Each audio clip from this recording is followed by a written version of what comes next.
ස්වාමීන් වහන්සේ තෙරුවන් සරණයි. අද අප වෙනුවෙන් මේ ආශ්‍රව පිළිබඳ වැඩසටහනේ පස්වන කොටස, ඒ කියන්නේ මා ඇසුරු කරන ආශ්‍රව වැඩසටහනේ පස්වන කොටස අද දිනට නියමිතව තිබෙනවා.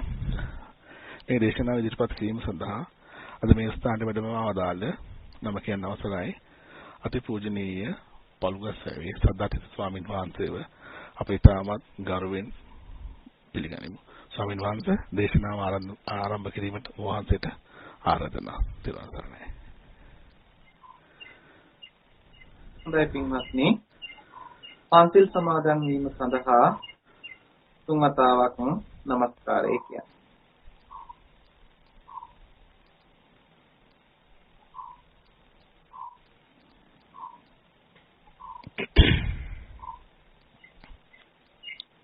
බුද්ධං සරණං ගච්ඡාමි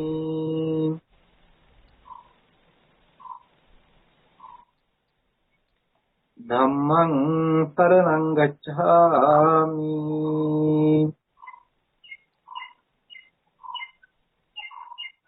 සංඝං සරණං ගච්ඡාමි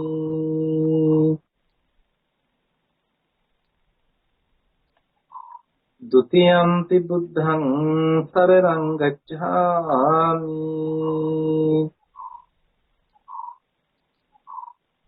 द्वितीयंपि धम्मं शरणं गच्छामि द्वितीयंपि संघं शरणं गच्छामि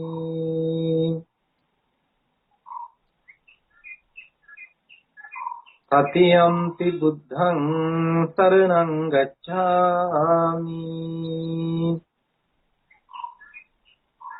ततियंपि धम्मं शरणं गच्छामि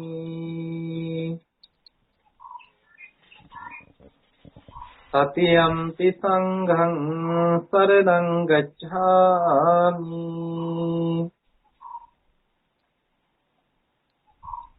ආනාතිපාතා වීරමණී සික්ඛාපදං සමාදියාමි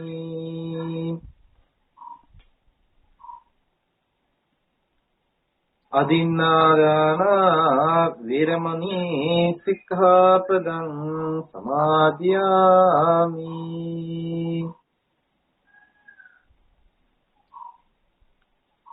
කාමේසු මිච්ඡාචාරා විරමණී සික්ඛාපදං සමාදියාමි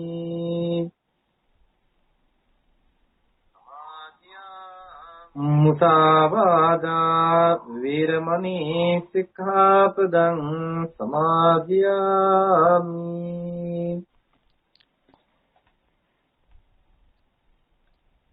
සුරාමේරය මච්චපමාරට්ඨානා වීරමණී සික්ඛාපදං සමාදියාමි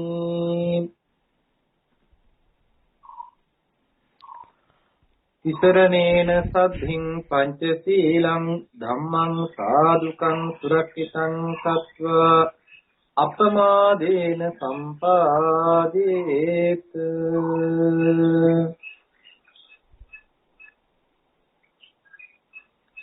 समन्ता चक्रवालेषु अत्रा गच्छन्तु देवता सद्धम्मं मुनिराजस् सुनन्तु सद्मुक्तदं धम्म श्रवण कालो अयं बधंता ධම්ම ශ්‍රවණ කාලෝ අයං බදන්තා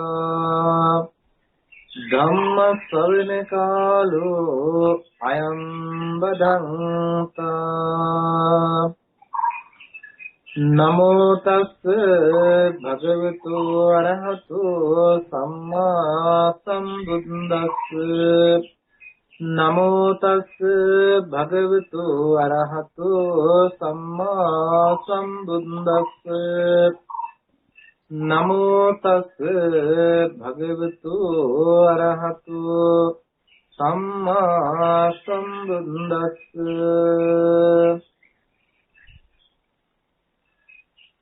සදා වන්දනීය පූජනීය මහා සංඝරත්නයන් අවසරයි. ධර්ම ශ්‍රවණාබිලාසී සදැහැති පින්වත්නි, මා ඇසුරු කරන ආශ්‍රව නමින් ආරම්භ කරන්නට යෙදුන ධර්මදේශනා මාලාවේ අද දවසට නියමිත ධර්මදේශනාවයි මේ සිදු කරන්නට සූදානම. මේ උතුම් පින්කමෙහි ධර්ම දානමය පින්කම සඳහා දායකත්වයේ දරනු ලබනවා. ඒ ධර්ම දානමය පින්කම සිදු කරනු ලබනවා කැල්ගරි නුවර පදිංචි මහි මහත්මා දිනිති මහත්මිනිය, සුකීතා ඒ දියණිය, ඒ වගේම ඕස්ට්‍රේලියාවේ පදිංචි තේජානී ලියනාරච්චි මහත්මිනිය, නලින් ලියනාරච්චි ඒ මහත්මා, ඒ වගේම රයන් ලියෝන් යන ඒ දරුවන් දෙපළක් ඇතුළුව ඒ පවුල්වල අය මේ දායකත්වය දරනු ලබනවා. විශේෂයෙන්ම බලාපොරොත්තු වෙනවා මීට වසර 9කට ඉහතදී ඒ පරලෝසපත් වන්නට යෙදුන නන්දනී ඒවා වෙල්ලාලගේ ඒ ආදරණීය මෑණියන් සිහිපත් කරලා පුණ්‍යානුමෝදනා කරන්නට, ඒ මහි මහත්මාගේ ඒ ආදරණීය මෑණියන් සිහිපත් කරලා පුණ්‍යානුමෝදනා කරන්නට බලාපොරොත්තු වෙනවා. ඒ වගේම මීට වසර 25කට පමණ ඉහතදී ඒ පරලෝසපත් වන්නට යෙදුන GUN වීරසූරිය ඒ පියතුමාණන් සිහිපත් කරලා ඒ දිනිති මහත්මිනියගේ ඒ ආදරණීය පියාණන් සිහිපත් කරලා පුණ්‍යානුමෝදනා කරන්නට බලාපොරොත්තු වෙනවා. ඒ වගේම සුජීවත්ව සිටින පියදාස හේවා වෙල්ලාලගේ ඒ පියාණන්ට, ඒ මහි මහත්මාගේ ඒ පියතුමාණන්ටත්, ඒ වගේම දිනිති මහත්මිනියගේ ඒ මෑණියන් වන රම්‍යා වීරසූරිය ඒ මෑණියන් සිහිපත් කරලා ආශිර්වාද කරන්නට බලාපොරොත්තු වෙනවා. මීට දින කිහිපයකට ඉහතදී එතුමියගේ ඒ උපන් දිනේ යෙදලා තිබුණා. ඉතින් ඒ සඳහා ආශිර්වාද කරන්නටත් බලාපොරොත්තු වෙනවා. ඉතින් මේ විදිහට ඒ පවුලේ සුජීවත්ව සිටින හැමදෙනාටම ආශිර්වාද කරන්නට වගේම ඒ පවුලේ මිය පරලොව යන්නට යෙදුනා වූ වර්ග પરම්පරාගත අනුඥාත ඥාතීන් සිහිපත් කරලා පුණ්‍යානුමෝදනා කරන්නටත් මේ පින්කමේදී බලාපොරොත්තු වෙනවා. ඉතින් මේ දායකත්වයන් පිළිබඳව අපි කෙටියෙන් සිහිපත් කළේ දේශනා අවසානයේදී නැවත මේ පිළිබඳව සිහිපත් කරලා ඒ ආශිර්වාද කිරීම සහ ඒ පුණ්‍යානුමෝදනා කිරීම කටයුතු සිදු කරන්නට බලාපොරොත්තු වෙනවා. ඉතින් අපි මේ වෙනකොට ආශ්‍රව ධර්මයන් පිළිබඳව යම්තාක් කතා බහ කරන්නට යෙදුණා. ඒ අතර මේ ආශ්‍රවයන් කියලා කියන්නේ මොනවද කියන එකත්, ඒ ආශ්‍රව කියලා කියන්නේ කොයි වගේද කියන එක පිළිබඳවත් කතා කළා.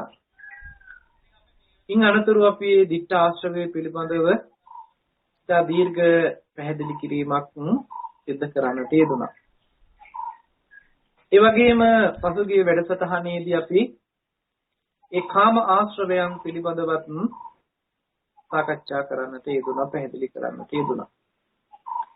ඉතින් අද දවසට નિયમિતව තිබෙන්නේ තව ඉතුරු ආශ්‍රව ධර්ම දෙකක් තිබෙනවා. අවිද්‍යාශ්‍රවය සහ භවආශ්‍රවය පිළිබඳව. මේ ආශ්‍රව දෙකම එකට සමගාමීව පවතින ආශ්‍රව ධර්මයන් දෙකක් නිසා මේ දෙකම එකට එක් කරලා කතා කරන්නට අද බලාපොරොත්තු වෙනවා. අවිද්‍යා ආශ්‍රවය ඇති තැන භවආශ්‍රවේ පවතිනවා. භවආශ්‍රවේ යම්තාක් පවතීද ඒ හැම තැනකම අවිද්‍යාශ්‍රවේ ආශ්‍රවයක් විදිහට කියවිලා තිබෙනවා. අපි බලමු මේ ආශ්‍රව ධර්මයන් දෙක පිළිබඳව අපට හැකි පමණින් සාකච්ඡා කරලා කතා බහ කරන්නට බලාපොරොත්තු වෙනවා. අවිද්‍යාව ආශ්‍රව වශයෙන් කතා කරනවා වගේම අනුශය වශයෙන් කතා කරනවා. ඉතින් අපි ඉදිරියේදී මේ අනුශයන් පිළිබඳව පැහැදිලි කරනවා සාකච්ඡා කරනවා ඉදිරි වැඩසටහනක් විදිහට. ඒ අවස්ථාවේදී අවිද්‍යාව අනුශය වෙන්නේ කොහොමද, අනුශයන් කොහොමද කටයුතු වෙන්නේ කියන එක පිළිබඳව සාකච්ඡා කරන නිසා අද ආශ්‍රව ධර්මයන් වලදී මේ අනුශය පැත්තට අදාළව කරුණු පැහැදිලි කරන්නට බලාපොරොත්තු වෙන්නේ නැහැ. ඒ නිසා අද අවිද්‍යාව ආශ්‍රව ධර්මයක් විදිහට අපේ ජීවිතයේදී කොහොමද මුණ ගැහෙන්නේ කියන එක පිළිබඳව පැහැදිලි කරගන්නට බලාපොරොත්තු වෙනවා. අවිද්‍යාව කියලා කිව්වහම අපි කවුරුත් දන්නා වූ අර්ථයක් තමයි අවිද්‍යාව කියලා කියන්නේ චතුරාර්ය සත්‍ය නොදන්නකමට. එහෙම නැතිනම් තව විදිහකින් කිව්වොත් දුක්ඛේ අඥානං, දුක්ඛ සමුදය අඥානං, දුක්ඛ නිරෝධේ අඥානං, දුක්ඛ නිරෝධගාමිනී පටිපදාය අඥානං කියලා මේ චතුරාර්ය සත්‍ය පිළිබඳව අනුවණකම එහෙම නැතිනම් නොදන්නාකම කියලා අපි කවුරුත් අර්ථ ගන්නවලා තියෙනවා. එහෙම නැතිනම් අර්ථය අරගෙන තිබෙනවා. ඒ අර්ථය එහෙමමයි මෙතනදිත්. මොකද අවිද්‍යාව කියලා කියන්නේ දුක්ඛේ අඥානං, දුක්ඛ සමුදය අඥානං, දුක්ඛ නිරෝධේ අඥානං, දුක්ඛ නිරෝධගාමිනී පටිපදාය අඥානං කියලා පෙන්නනවා. ඒ විතරක් නෙමෙයි මෙතන ආශ්‍රව ධර්මයන් ගැන කතා කරනකොට තවදුරටත් පැහැදිලිව පෙන්නනවා පුබ්බන්තේ අඥානං, අපරන්තේ අඥානං, පුබ්බන්ත අපරන්තේ අඥානං, පටිච්ච සමුප්පාද ධම්මේසු අඥානං. මේ විදිහට අනුවණකම පිළිබඳව පෙන්නනවා. යං ඒව රූපං අදස්සන, යම්තාක් දැකීම් තියනවා නම් මේවා ධර්මානුකූලව නොදකිනවා නම්, දර්ශනයක් වෙන්නේ නැතිනම්, අනවිසමයෝ අபிසමය වෙන්නේ නැතිනම්, ඒ කියන්නේ විශේෂ වෙන්නේ නැතිනම්, අනනුබෝධෝ අනවබෝධයකින් යුක්තව කටයුතු කරනවා නම්, අසම්බෝධෝ ඒ කියන්නේ උසස්ම අවබෝධයකටපත් වෙන්න තියෙන කාරණාවක් අවබෝධ වෙන්නේ නැතිනම්, අපපටි වේදෝ ප්‍රතිවේදයක් වෙන්නේ නැතිනම්, ප්‍රත්‍යක්ෂතාවයකටපත් වෙන්නේ නැතිනම්, අසංගහණං සංග්‍රහයක් වෙන්නේ නැතිනම්, ඒ කියන්නේ ධර්මානුකූල කාරණාවකට අනුයාතව සංග්‍රහ වෙන්නේ නැතිනම්, අපරියෝගහන ඇතුළත් වෙන්නේ නැතිනම්, ඒ කියන්නේ බුද්ධිමය මට්ටමකින් නුවණකට ඇතුළත් නොවන කාරණාවක් විදිහටපත් වෙනවා නම්, අසම්පෙක්කෝ සමව නොදකින්නවා නම්, ඒ කියන්නේ ධර්මානුකූල කාරණාවකට සමානව දකින්න බැරි නම්, අපච්චි වෙක්කෙනා ඒ කියන්නේ ප්‍රතිවේක්ෂාවක් වෙන්නේ නැතිනම්, ඒ වගේම දුම්මජ්ජේන බාල්‍යං යම් අපවිත්‍ර භාවයකින් යුක්ත වෙච්ච බාල වූ බවක් බවට පත් වෙනවා නම්, අසම්පජඤ්ඤයි නම් ඒ කියන්නේ සම්පජඤ්ඤ නුවණකින් මෙනෙහි කිරීමක් වෙන්නේ නැතිනම්, ප්‍රඥාවෙන් යුක්තව කටයුතු වෙන්නේ නැතිනම්, මෝහය කියලා කියන්නේ මුලා වුණ බව. සමෝහෝ බලවත් වූ මුලා වීම. සමෝහෝ හාත්පසින්ම මුලා වීම. ඊළඟට අවිජ්ජා ඕගයක් විදිහට, යෝගයක් විදිහට, පරිඋත්ථානයක් විදිහට, ඒ වගේම අකුසල මූලයක් විදිහට, මෝහය කියන අකුසල මූලයේ විදිහට මේ අවිද්‍යාව ක්‍රියාත්මක වෙනවා. මේ ආදී විදිහට යම්තාක් අපි අවිද්‍යාවට අර්ථ ගැන්වීම සිද්ධ කළා නම් ඒ සියල්ලේම හුරුවක්. එකක හෝ වේවා මේ කතා කළ සියල්ලේම හෝ වේවා හුරුවක් පවතිනවා නම් ඒ පවතින හුරුවට කියනවා ඒ ඇසුරට කියනවා අවිද්‍යා ආශ්‍රවය කියලා. අපි මේ කාරණාව පිළිබඳ අපේ ජීවිතයට සම්බන්ධ කරලා ඉදිරියේදී පැහැදිලි කරනවා. ඊළඟට භව ආශ්‍රව කියලා කියන්නේ යම් රූපී භවයක් හෝ වේවා අරූපී භවයක් හෝ වේවා යම් භවයක් පිළිබඳව යම් ඡන්දයක් කැමැත්තක් යම් රාගයක් ඇලීමක් නන්දියක් තණ්හාවක් ස්නේහයක් ඒ වගේම පරිදාහයක් මූර්ජාවක් බැස ගැනීමේ පිහිටීමක් තියෙනවා. ඒ කියන්නේ බැහැගෙන පිහිටියා සිටීමක් තියෙනවා. මෙන්න මේ අනුසාරයෙන් දැනගන්න යුතුයි භව ආශ්‍රවය කියන්නේ. අපි මේ විදිහට සාමාන්‍ය අර්ථය පැහැදිලි කරගත්තට අපි මේ ධම් කාරණාව අපේ ජීවිතේට සමානව එහෙම නැත්නම් ජීවිතය තුළින් දකින්නට සහවත් වෙන්න ඕන. මෙතනදී මා මුල්ම වැඩසටහන් වලදී මතක් කළ පරිදි ඒ ක්‍රමවේදය මෙතනදී පැහැදිලි කරගත්තොත් අපිට අවිද්‍යාව කියන ආශ්‍රව ධර්මයේ තියෙන තැන අනිවාර්යයෙන්ම අවිද්‍යා ආශ්‍රවයේ තියෙනවා නම් එතන භවආශ්‍රවයේ තියෙනවමයි. හැබැයි අවිද්‍යා ආශ්‍රවයේ තියෙන හැම තැනකම දිට්ඨ ආශ්‍රවය පවතින්නේ නැහැ. අවිද්‍යා ආශ්‍රවයේ තියෙන හැම තැනකම කාමාශ්‍රවය පවතින්නේ නැහැ. හැබැයි ඒකේ අර්ථය අනිත් පැත්තට ගත්තොත් යම් තැනක දිට්ඨ ආශ්‍රවය පවතිනවා නම් එතන අනිවාර්යයෙන්ම අවිද්‍යා ආශ්‍රවය පවතිනවා, භව ආශ්‍රවය පවතිනවා, ඒ වගේම කාමාශ්‍රවය පවතිනවා. යම් තැනක කාමාශ්‍රවය පවතිනවා නම් එතන අනිවාර්යයෙන්ම අවිද්‍යාශ්‍රවය පවතිනවා, ඒ වගේම භවආශ්‍රවය පවතිනවා. යම් තැනක දිට්ඨාශ්‍රවයත් කාමාශ්‍රවයත් පවතින්නේ නැතිනම් එතන පවතින්නේ ආශ්‍රව විදිහට පවතින තැනක් නම් එතන පවතින්නේ අවිද්‍යාශ්‍රවයයි භවආශ්‍රවයයි පමණයි. එහෙමනම් මෙතනදී අපිට තවත් අර්ථයක් පැහැදිලි කර ගැනීමට අවශ්‍ය වෙනවා. අවිද්‍යා ආශ්‍රවය කියන ආශ්‍රව ධර්මය ඒ අවස්ථාවට අනුකූලව කොයි මට්ටමින්ද අවිද්‍යාව පවතින්නේ කියන කාරණාව පැහැදිලි කර ගැනීම කළ යුතුම වෙනවා. මේක තවත් සරලව කිව්වොත් අපිට පැහැදිලි වෙන විදිහට පෘථග්ජන මට්ටමේ පවතින අශෘතවත් පෘථග්ජන මට්ටමේ පවතින පුද්ගලයෙකුට අශෘතවත් පෘථග්ජනයෙකුගේ මට්ටමේදී පවතින අවිද්‍යාවයි ශ්‍රුතවත් ආර්ය ශ්‍රාවකයෙක් බවට පත් වුනහම පවතින අවිද්‍යාවයි එක සමාන නැහැ. ශ්‍රුතවත් ආර්ය ශ්‍රාවකයෙක් බවට පත් වුනහම ඒ කෙනාගේ මට්ටමේ ඉඳන් යම් මාර්ගයක් ප්‍රතිපදාවක් වඩනවා නම් සෝහන් ඵලයට පත්වෙච්ච ආර්ය ශ්‍රාවකයෙකුගේ යම් මට්ටමක අවිද්‍යාවක් තියෙයි. ඒ අවිද්‍යාවයි පෘථග්ජන මට්ටමේ පවතින කෙනෙකුගේ අවිද්‍යාවයි සමාන වෙන්නේ නැහැ.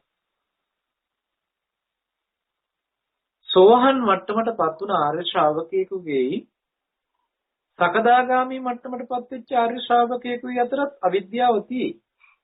හැබැයි සෝහන් ඵලයට පත් වුණ ශ්‍රාවකයෙකුගේ පවතින අවිද්‍යාව සහ සකදාගාමි මට්ටමට පත් වුණ ආර්යයන් වහන්සේගේ පවතින අවිද්‍යාවයි අතර ලොකු වෙනසක් තියෙනවා.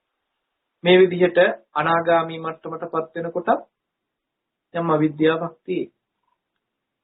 ඒ මට්ටමත් සකදාගාමි මට්ටමත් අතර ලොකු වෙනසක් තියෙනවා.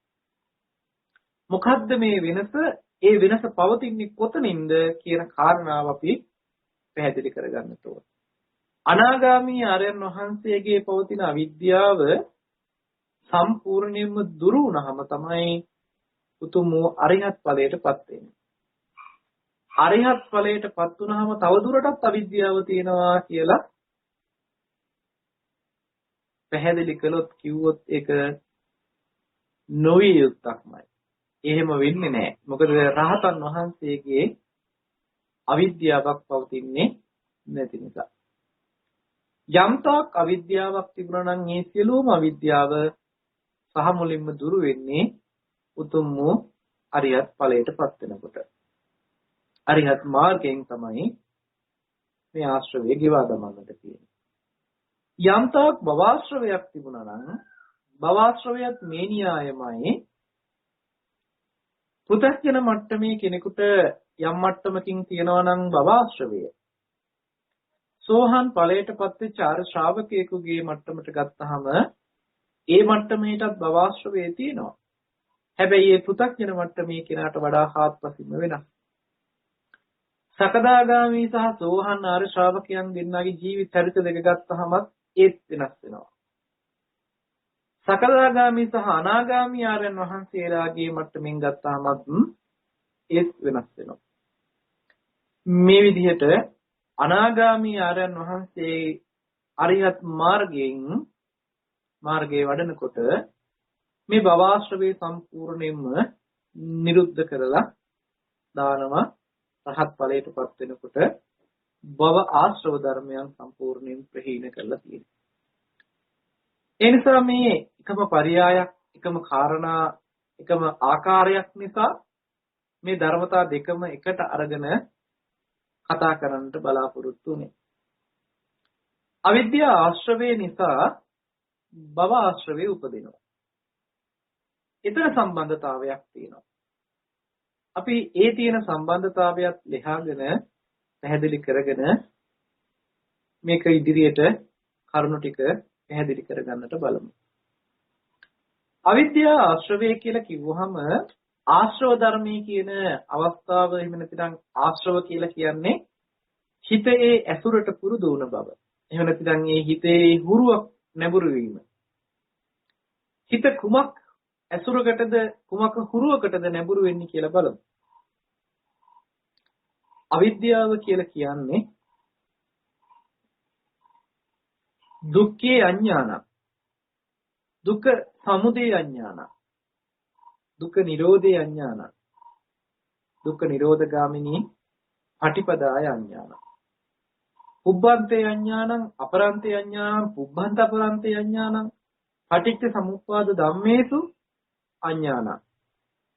මේ විදිහට අනුවණකම ඇති වෙන අවස්ථා ටික පැහැදිලි කරගන්න. අපි මේ කාරණාව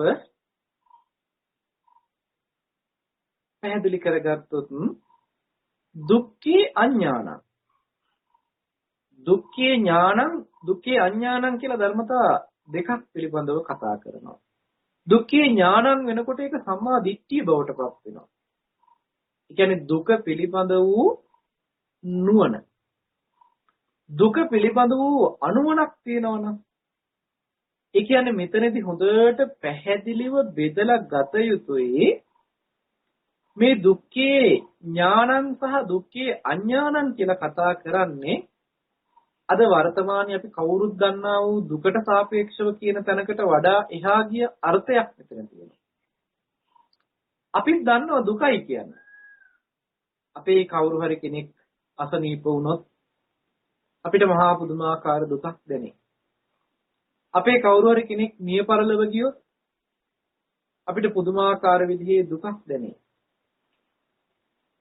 එහෙනම් ලෙඩ වෙනවා කියන කාරණාවක් මුල් කරගෙන මරණයටපත් වෙනවා කියන කාරණාවක් මුල් කරගෙන එහෙම නැතිනම් ප්‍රියයන්ගෙන් වෙන් වෙනවා කියන කාරණාවක් මුල් කරගෙන අප්‍රිය අමනාපය සමග සම්බන්ධතාවයන් පවත්වන්නට වෙනවා කියන තැනකදී යම් හිතන කල්පනාගේ හිතන ප්‍රාර්ථනා කරපු දෙයක් තියෙනවා නම් ඒවා නොලැබීම නිසා උපදිනවා කියන තැනකින් ඇති වෙන දුකක් පිළිබඳව අපිට යම් වැටහීමක් යම් අවබෝධයක් යම් දුකක් අපේ ජීවිතයේ අවබෝධයේ විදිහට තියෙයි. ඒ අවබෝධය බෞද්ධ නොවන අන්‍ය ආගමිකයන්ටත් ඒ විදිහටම පවතී. ඒක යම් ආගමික අදහිල්ලක් වෙන්න පුළුවන්, යම් ආගමික විශ්වාසයකින් යුක්තව කටයුතු කරන කෙනෙක් වෙන්න පුළුවන්. ඒ කෙනාටත් කෙනෙකුගේ වියෝව දුක්ගෙන දෙන්නක්මයි. කෙනෙකුට අසනීප තත්වයකටපත් වීම දුක්ගෙන දීමක්මයි. අද වර්තමානයේ මේ වෙනකොට පවතින මේ ව්‍යසනය හමුවේ අපි ඒකට හොඳට ඔප්පු කරන සාධකයක් බවට පත් වෙලා තියෙනවා. පුදුමාකාර විදිහේ දුකකට පීඩාවකට පත් වෙනවා තමන්ගේ ප්‍රියයකින් වෙන් වෙන්න වීම. වෙනදා ඒ ප්‍රියයකින් වෙන් වෙච්ච අවස්ථාවන් වලට වඩා හාත්පසින්ම වෙනස් අත්දැකීමකට වර්තමානයේදී මුහුණ දෙන්නට වෙලා තියෙනවා. ඒසා ඒ දුක කියන කාරණය හොඳටම දැනෙන කාලයක් බවට පත් වෙලා තියෙනවා. හැබැයි මේ පෙන්වන දුක, මේ දැනෙන දුක දුක්ඛේ ඥානං වෙනවද කියන කාරණාවකින් අපි විමසලා බලන්නට වෙනවා. දුක්ඛේ ඥානං කියලා කියන්නේ මේ දුක නුවණින් දැනගන්නට ඕනේ. අනුවණකමින් දුක දැනගන්න පුළුවන්. දුක දැනෙනවා අනුවණයාටත්. හැබැයි නුවණති කෙනාටත් මේ දුක දැනෙනවා. එහෙමනම් මෙතනදී මේ නුවණ කියන කාරණාව කොහොමද සකස් වෙන්නේ කියන සිද්ධියකින් පැහැදිලිව පෙන්වන්නට පුළුවන්. චතුරාර්ය සත්‍ය ධර්මයේ පිළිබඳවයි මේ කතා කරන්නේ. යම් කෙනෙක් දුක පිරිසිදුව දකිනවා නම්, නුවණින් දුක හොඳට අවබෝධතාවයෙන් දකිනවා නම්, මේ දුක අවබෝධය සම්පූර්ණ වෙන්නට නම් ඊතුරු කාරණා ටික සම්පූර්ණ වෙන්නට ඕනේ. ඒ තමයි යම් තාක් දුක් තියෙනවා නම් මේ සියලුම දුක කියන කාරණාවට හේතු වෙලා තියෙන්නේ තණ්හාවයි. තණ්හාව නිසායි දුක හටගෙන තියෙන්නේ කියන දැක්ම අවබෝධය තියෙන්නට ඕනේ. තණ්හාව නැති වුණොත් දුක නැති වෙනවා කියන වැටහීම තියෙන්නට ඕනේ. තණ්හාව නැති වුණොත් දුක නැති වෙනවා කියන අවබෝධයත් සමග තණ්හාව නිරුද්ධ කරන, එහෙම නැත්නම් තණ්හාව නැති කරන ප්‍රතිපදාවක් තියෙනවා. මෙන්න මේ කාරණා ටිකේම අනුවණකමින් යුක්තයි නම් අන්න ඒ නිසා ඒ කෙනාට අවිද්‍යාවෙන් යුක්තයි කියලා කියනවා. දුක්ඛේ අඥානං, දුක්ඛ සමුදය අඥානං, දුක්ඛ නිරෝධේ අඥානං, දුක්ඛ නිරෝධ ගාමිනී පටිපදාය අඥානං කියන මේ හතරම පවතිනවා නම් යම් තැනක එකක් පැවතුනත් හතරම පැවතුනා ගණේට යනවා. මොකද දුක්ඛේ අඥානං කියලා කියන්නේ දුක්ඛ සමුදය ඥානං වෙන්න බෑ. දුක්ඛේ අඥානං වෙලා දුක්ඛ සමුදය ඥානං වෙන්න බෑ. දුක්ඛ නිරෝධේ ඥානං වෙන්න බෑ. මොකද දුක හඳුනන්නේ නැතිනම් දුකට හේතුව නිවැරදිව හඳුනා ගන්න බැරි වෙනවමයි. ඒ නිසා යම් කෙනෙක් මේ චතුරාර්ය සත්‍ය පිළිබඳ වූ අනුවණකමින් යුක්තයි නම්, නොදන්නකමින් යුක්තයි නම් අන්න ඔහුට අවිද්‍යාවෙන් යුක්තයි කියලා කතා කරන්නට පුළුවන්කම තියෙනවා. වෙන කවුරුත් දකින්න එපා මේ කියන උදාහරණයට. මේ උදාහරණයට තමන්ම ගන්න. මොකද මේ තාක් සාංශාරික ජීවිතයේ මැරෙමින් ඉපදෙමින් යන මේ සසර යම් තාක් අපි ආවනම් ඒකට සාක්ෂිය තමයි මේ ජීවිතය අපි දැන් මේ උත්පත්ති ලැබලා මිනිස්සෙක් විදිහට මේ ජීවත් වෙන ජීවිතය. මේ සාක්ෂි දරනවා සසරේ කවමදාකවත් මේ මෙරි උපදින සංසාරික ජීවිතය තුළ මේ දුක්ඛේ ඥානං, දුක්ඛ සමුදය ඥානං, දුක්ඛ නිරෝධේ ඥානං, දුක්ඛ නිරෝධගාමිනී පටිපදාය ඥානං කියන මේ නුවණින් යුක්තව කටයුතු කරලා නැහැ කියන එකට. දුක්ඛේ අඥානං, දුක්ඛ සමුදය අඥානං, දුක්ඛ නිරෝධේ අඥානං, දුක්ඛ නිරෝධගාමිනී පටිපදාය අඥානං කියන එකට තියෙන සාධකයේ තමයි, උත්තරේ තමයි අපි මේ සතරේ මේ විදිහට මෙරි ඉපදෙමින් මේ මනුස්ස ජීවිතය දක්වා ආවා කියන ගමන. මෙතනින් මේ ගමන නිමා වෙනවද? තව දුරටත් ඉදිරියට සාංශාරිකව ගමන් කරනවද කියන කාරණාව තීරණය වෙන්නේ මේ ජීවිතය තුළ ලබන දුක්ඛේ ඥානං දුක්ඛ සමුදය ඥානං දුක්ඛ නිරෝධේ ඥානං දුක්ඛ නිරෝධගාමිනී පටිපදාය ඥානංද දුක්ඛේ අඥානං දුක්ඛ සමුදය අඥානං දුක්ඛ නිරෝධේ අඥානං දුක්ඛ නිරෝධගාමිනී පටිපදාය අඥානං කියන කාරණාවද කියන මතයි. එහෙමනම් අවිද්‍යාව කියන කාරණාව තමයි අපිට පටිච්ච සමුප්පාදයේ තුල පැහැදිලිව පෙන්නනවා කර්මයන් රැස් වෙන්නට හේතු වෙන්නේ. අවිද්‍යාව පත්‍ය සංඛාරා කියලා පෙන්වන්නේ නිසයි.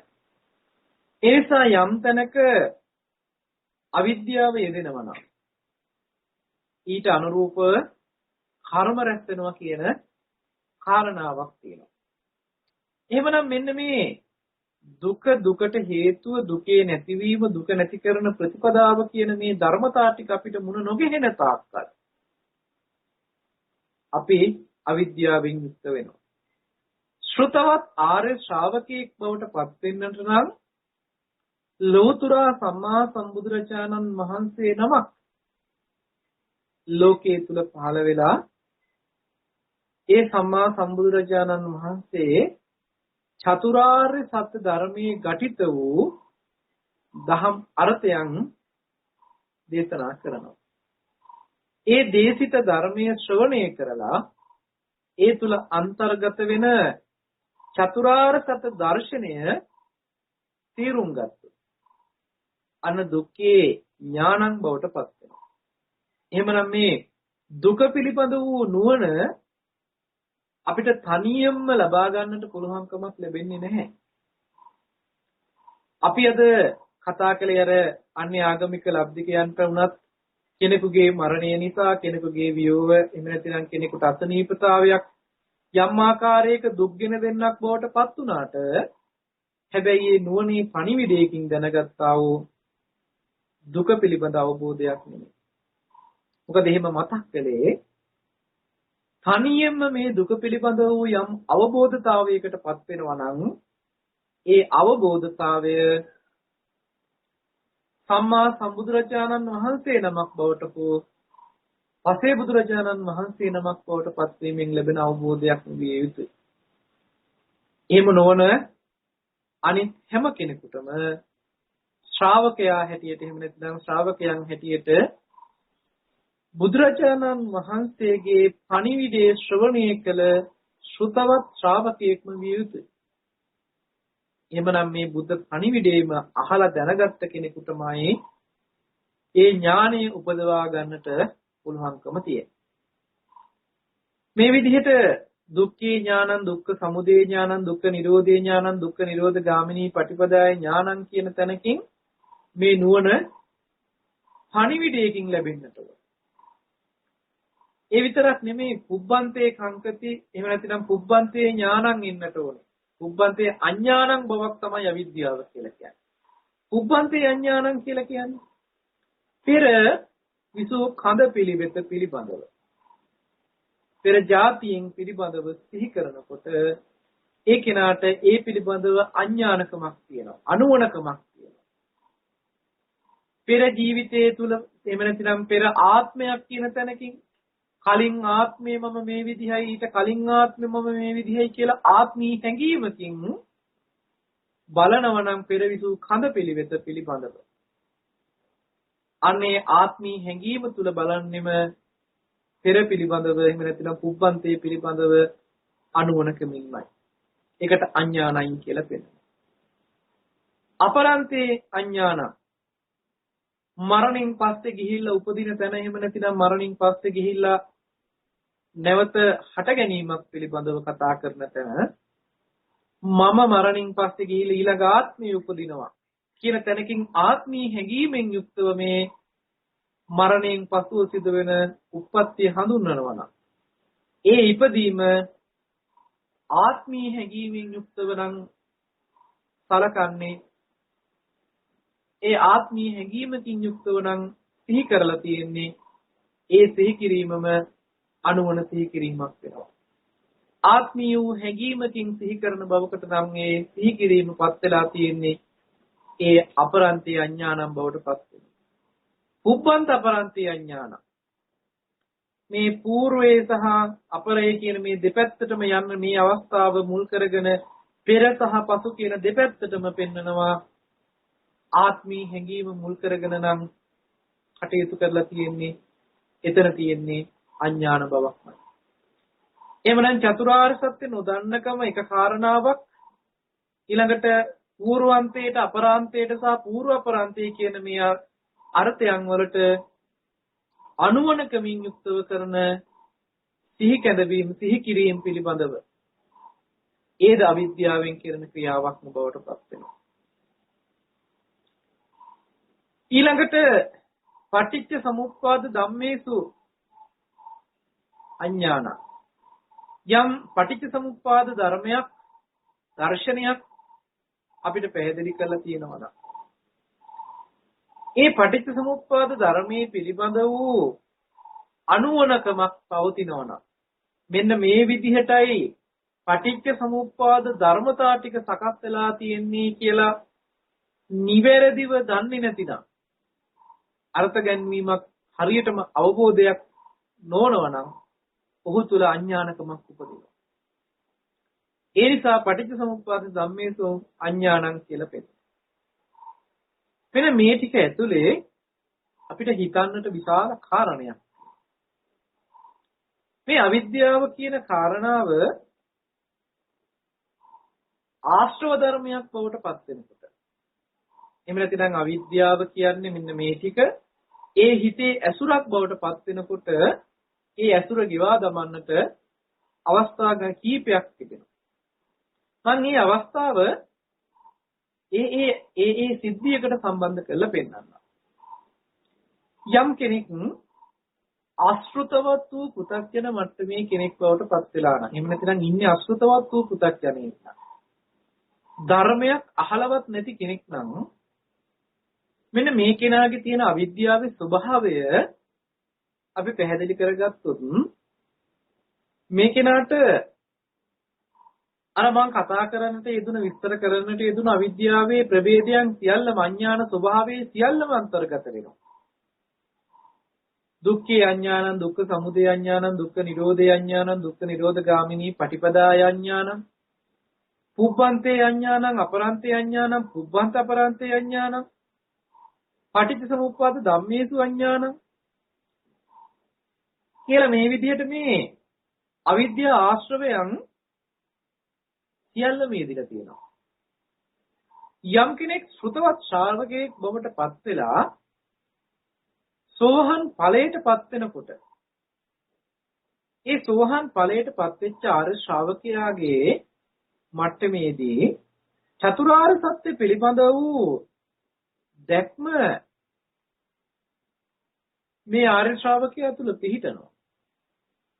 එතකොට සෝහන් ඵලයට පත් වෙනකොට දුක්ඛේ අඥානං දුක්ඛ සමුදය අඥානං දුක්ඛ නිරෝධය අඥානං දුක්ඛ නිරෝධගාමිනී පටිපදාය අඥානං කියලා කියන්න බෑ.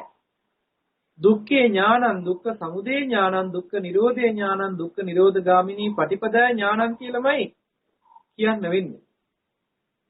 ඒ විතරක් නෙමෙයි සෝහන් ඵලයට පත් වෙනකොට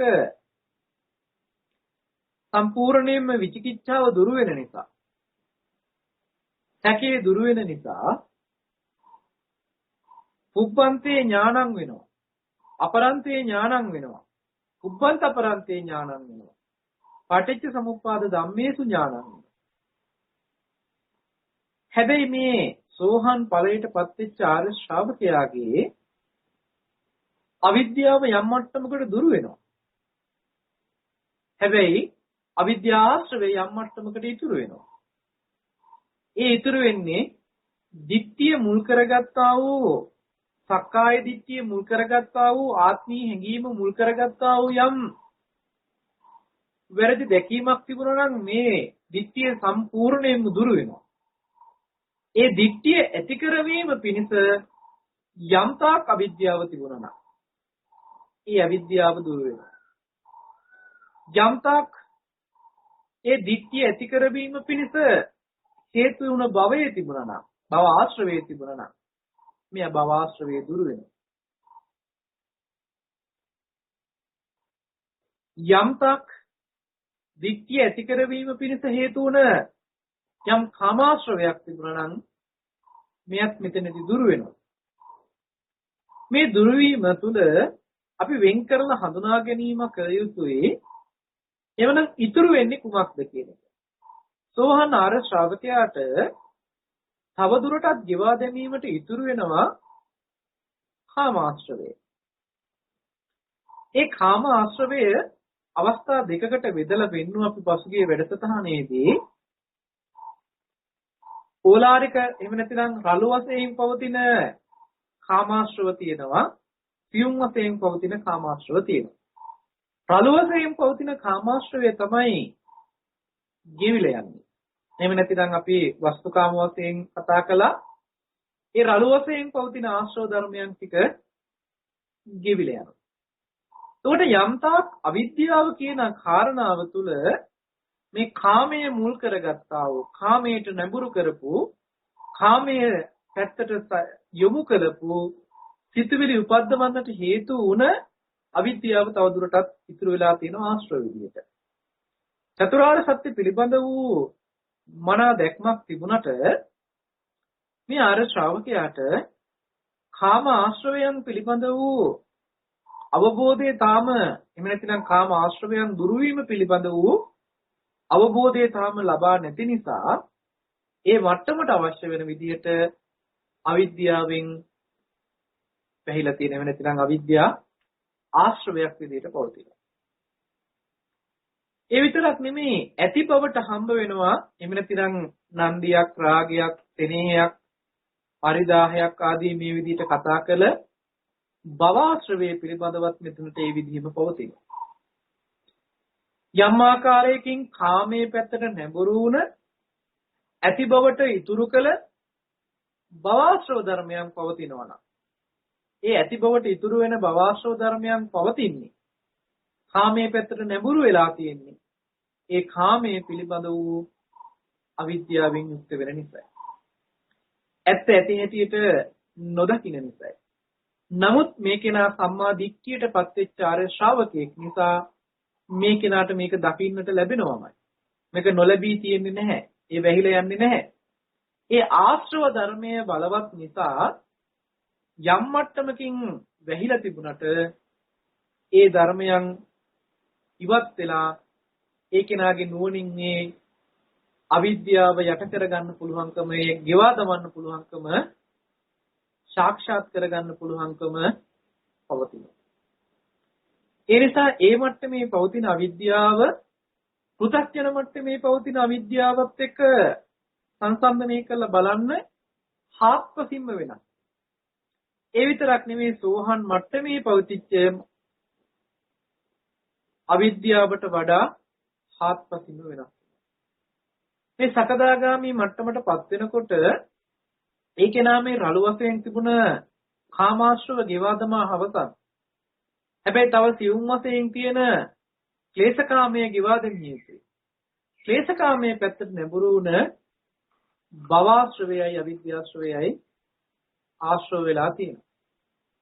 ඊළඟට මේ අනාගාමි ආර්යයන් වහන්සේ නමක් බවට පත් වෙනකොට මේ අනාගාමි තත්වයේ තුල රූප රාග අරූප රාග කියන ඇල්මක් තමයි නැතිනම් රාගයක් තමයි පවතින්නේ කෙලෙසයක් විදිහට රූප රාග අරූප රාග මට්ටමේ.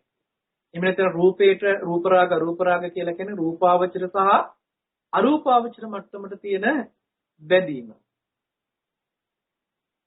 මෙන්න මේ භවආශ්‍රව ධර්මයේ කියන තැනදී පෙන්නනවා රූප භවයට සහ අරූප භවයට තියෙන ඇති බවට හම්බ වෙන බව. එහෙම නැතිනම් රූප භවයේ හා අරූප භවයේ ඇති බවට හම්බ වෙන බවින් එහෙම නැතිනම් ඒට නන්දියක්, රාගයක්, තෙනේයක් යම් බැඳීමක් උපදිනවනම් අන්න ඒ ස්වභාවය ඇතිවීම පිණිස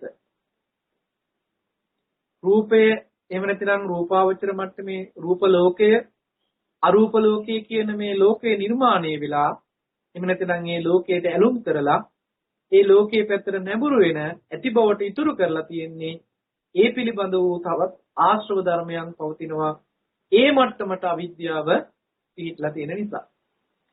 යම් තැනක අවිද්‍යාව යම් ආකාරයකින් පිහිටයිද ඒ ආකාරයට අනුකූලව තමයි ඒ භවයේ සකස් වෙන්නේ. කාම භවයේ සකස් වෙන්නේ ඒ මට්ටමට අවිද්‍යාව පිහිටව. කාම භවය සකස් කරගෙන කාමාවචර බවට පත් වෙන්න පුළුවන්කම තියෙන්නේ ඒ මට්ටමට අවිද්‍යාව ඒ මට්ටමට භවආශ්‍රවේ පැවතුණා. ඒ කාම භවයේ තුල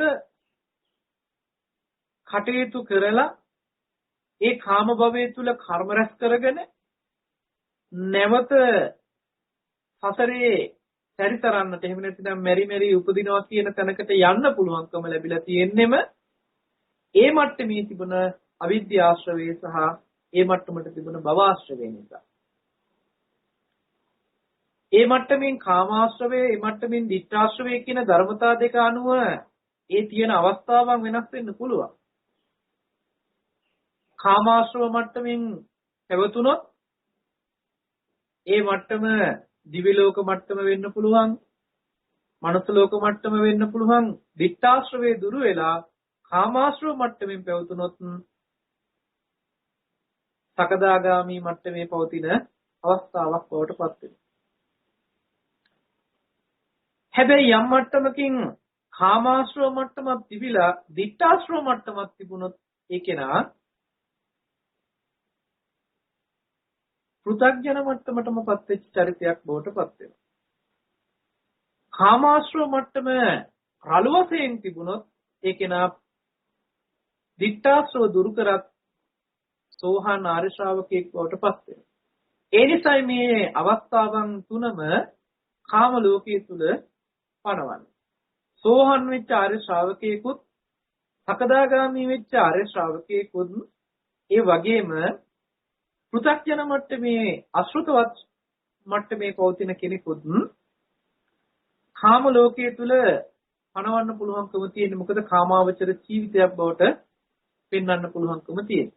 මොකද ඊට හේතුව තමයි ඒ කර්ම රැස් කරන්නට අවශ්‍ය කරන අවිද්‍යාවත්, ඒ කියන්නේ අවිද්‍යා ආශ්‍රවයත්, ඒ වගේම භවආශ්‍රවයත් පවතින නිසා.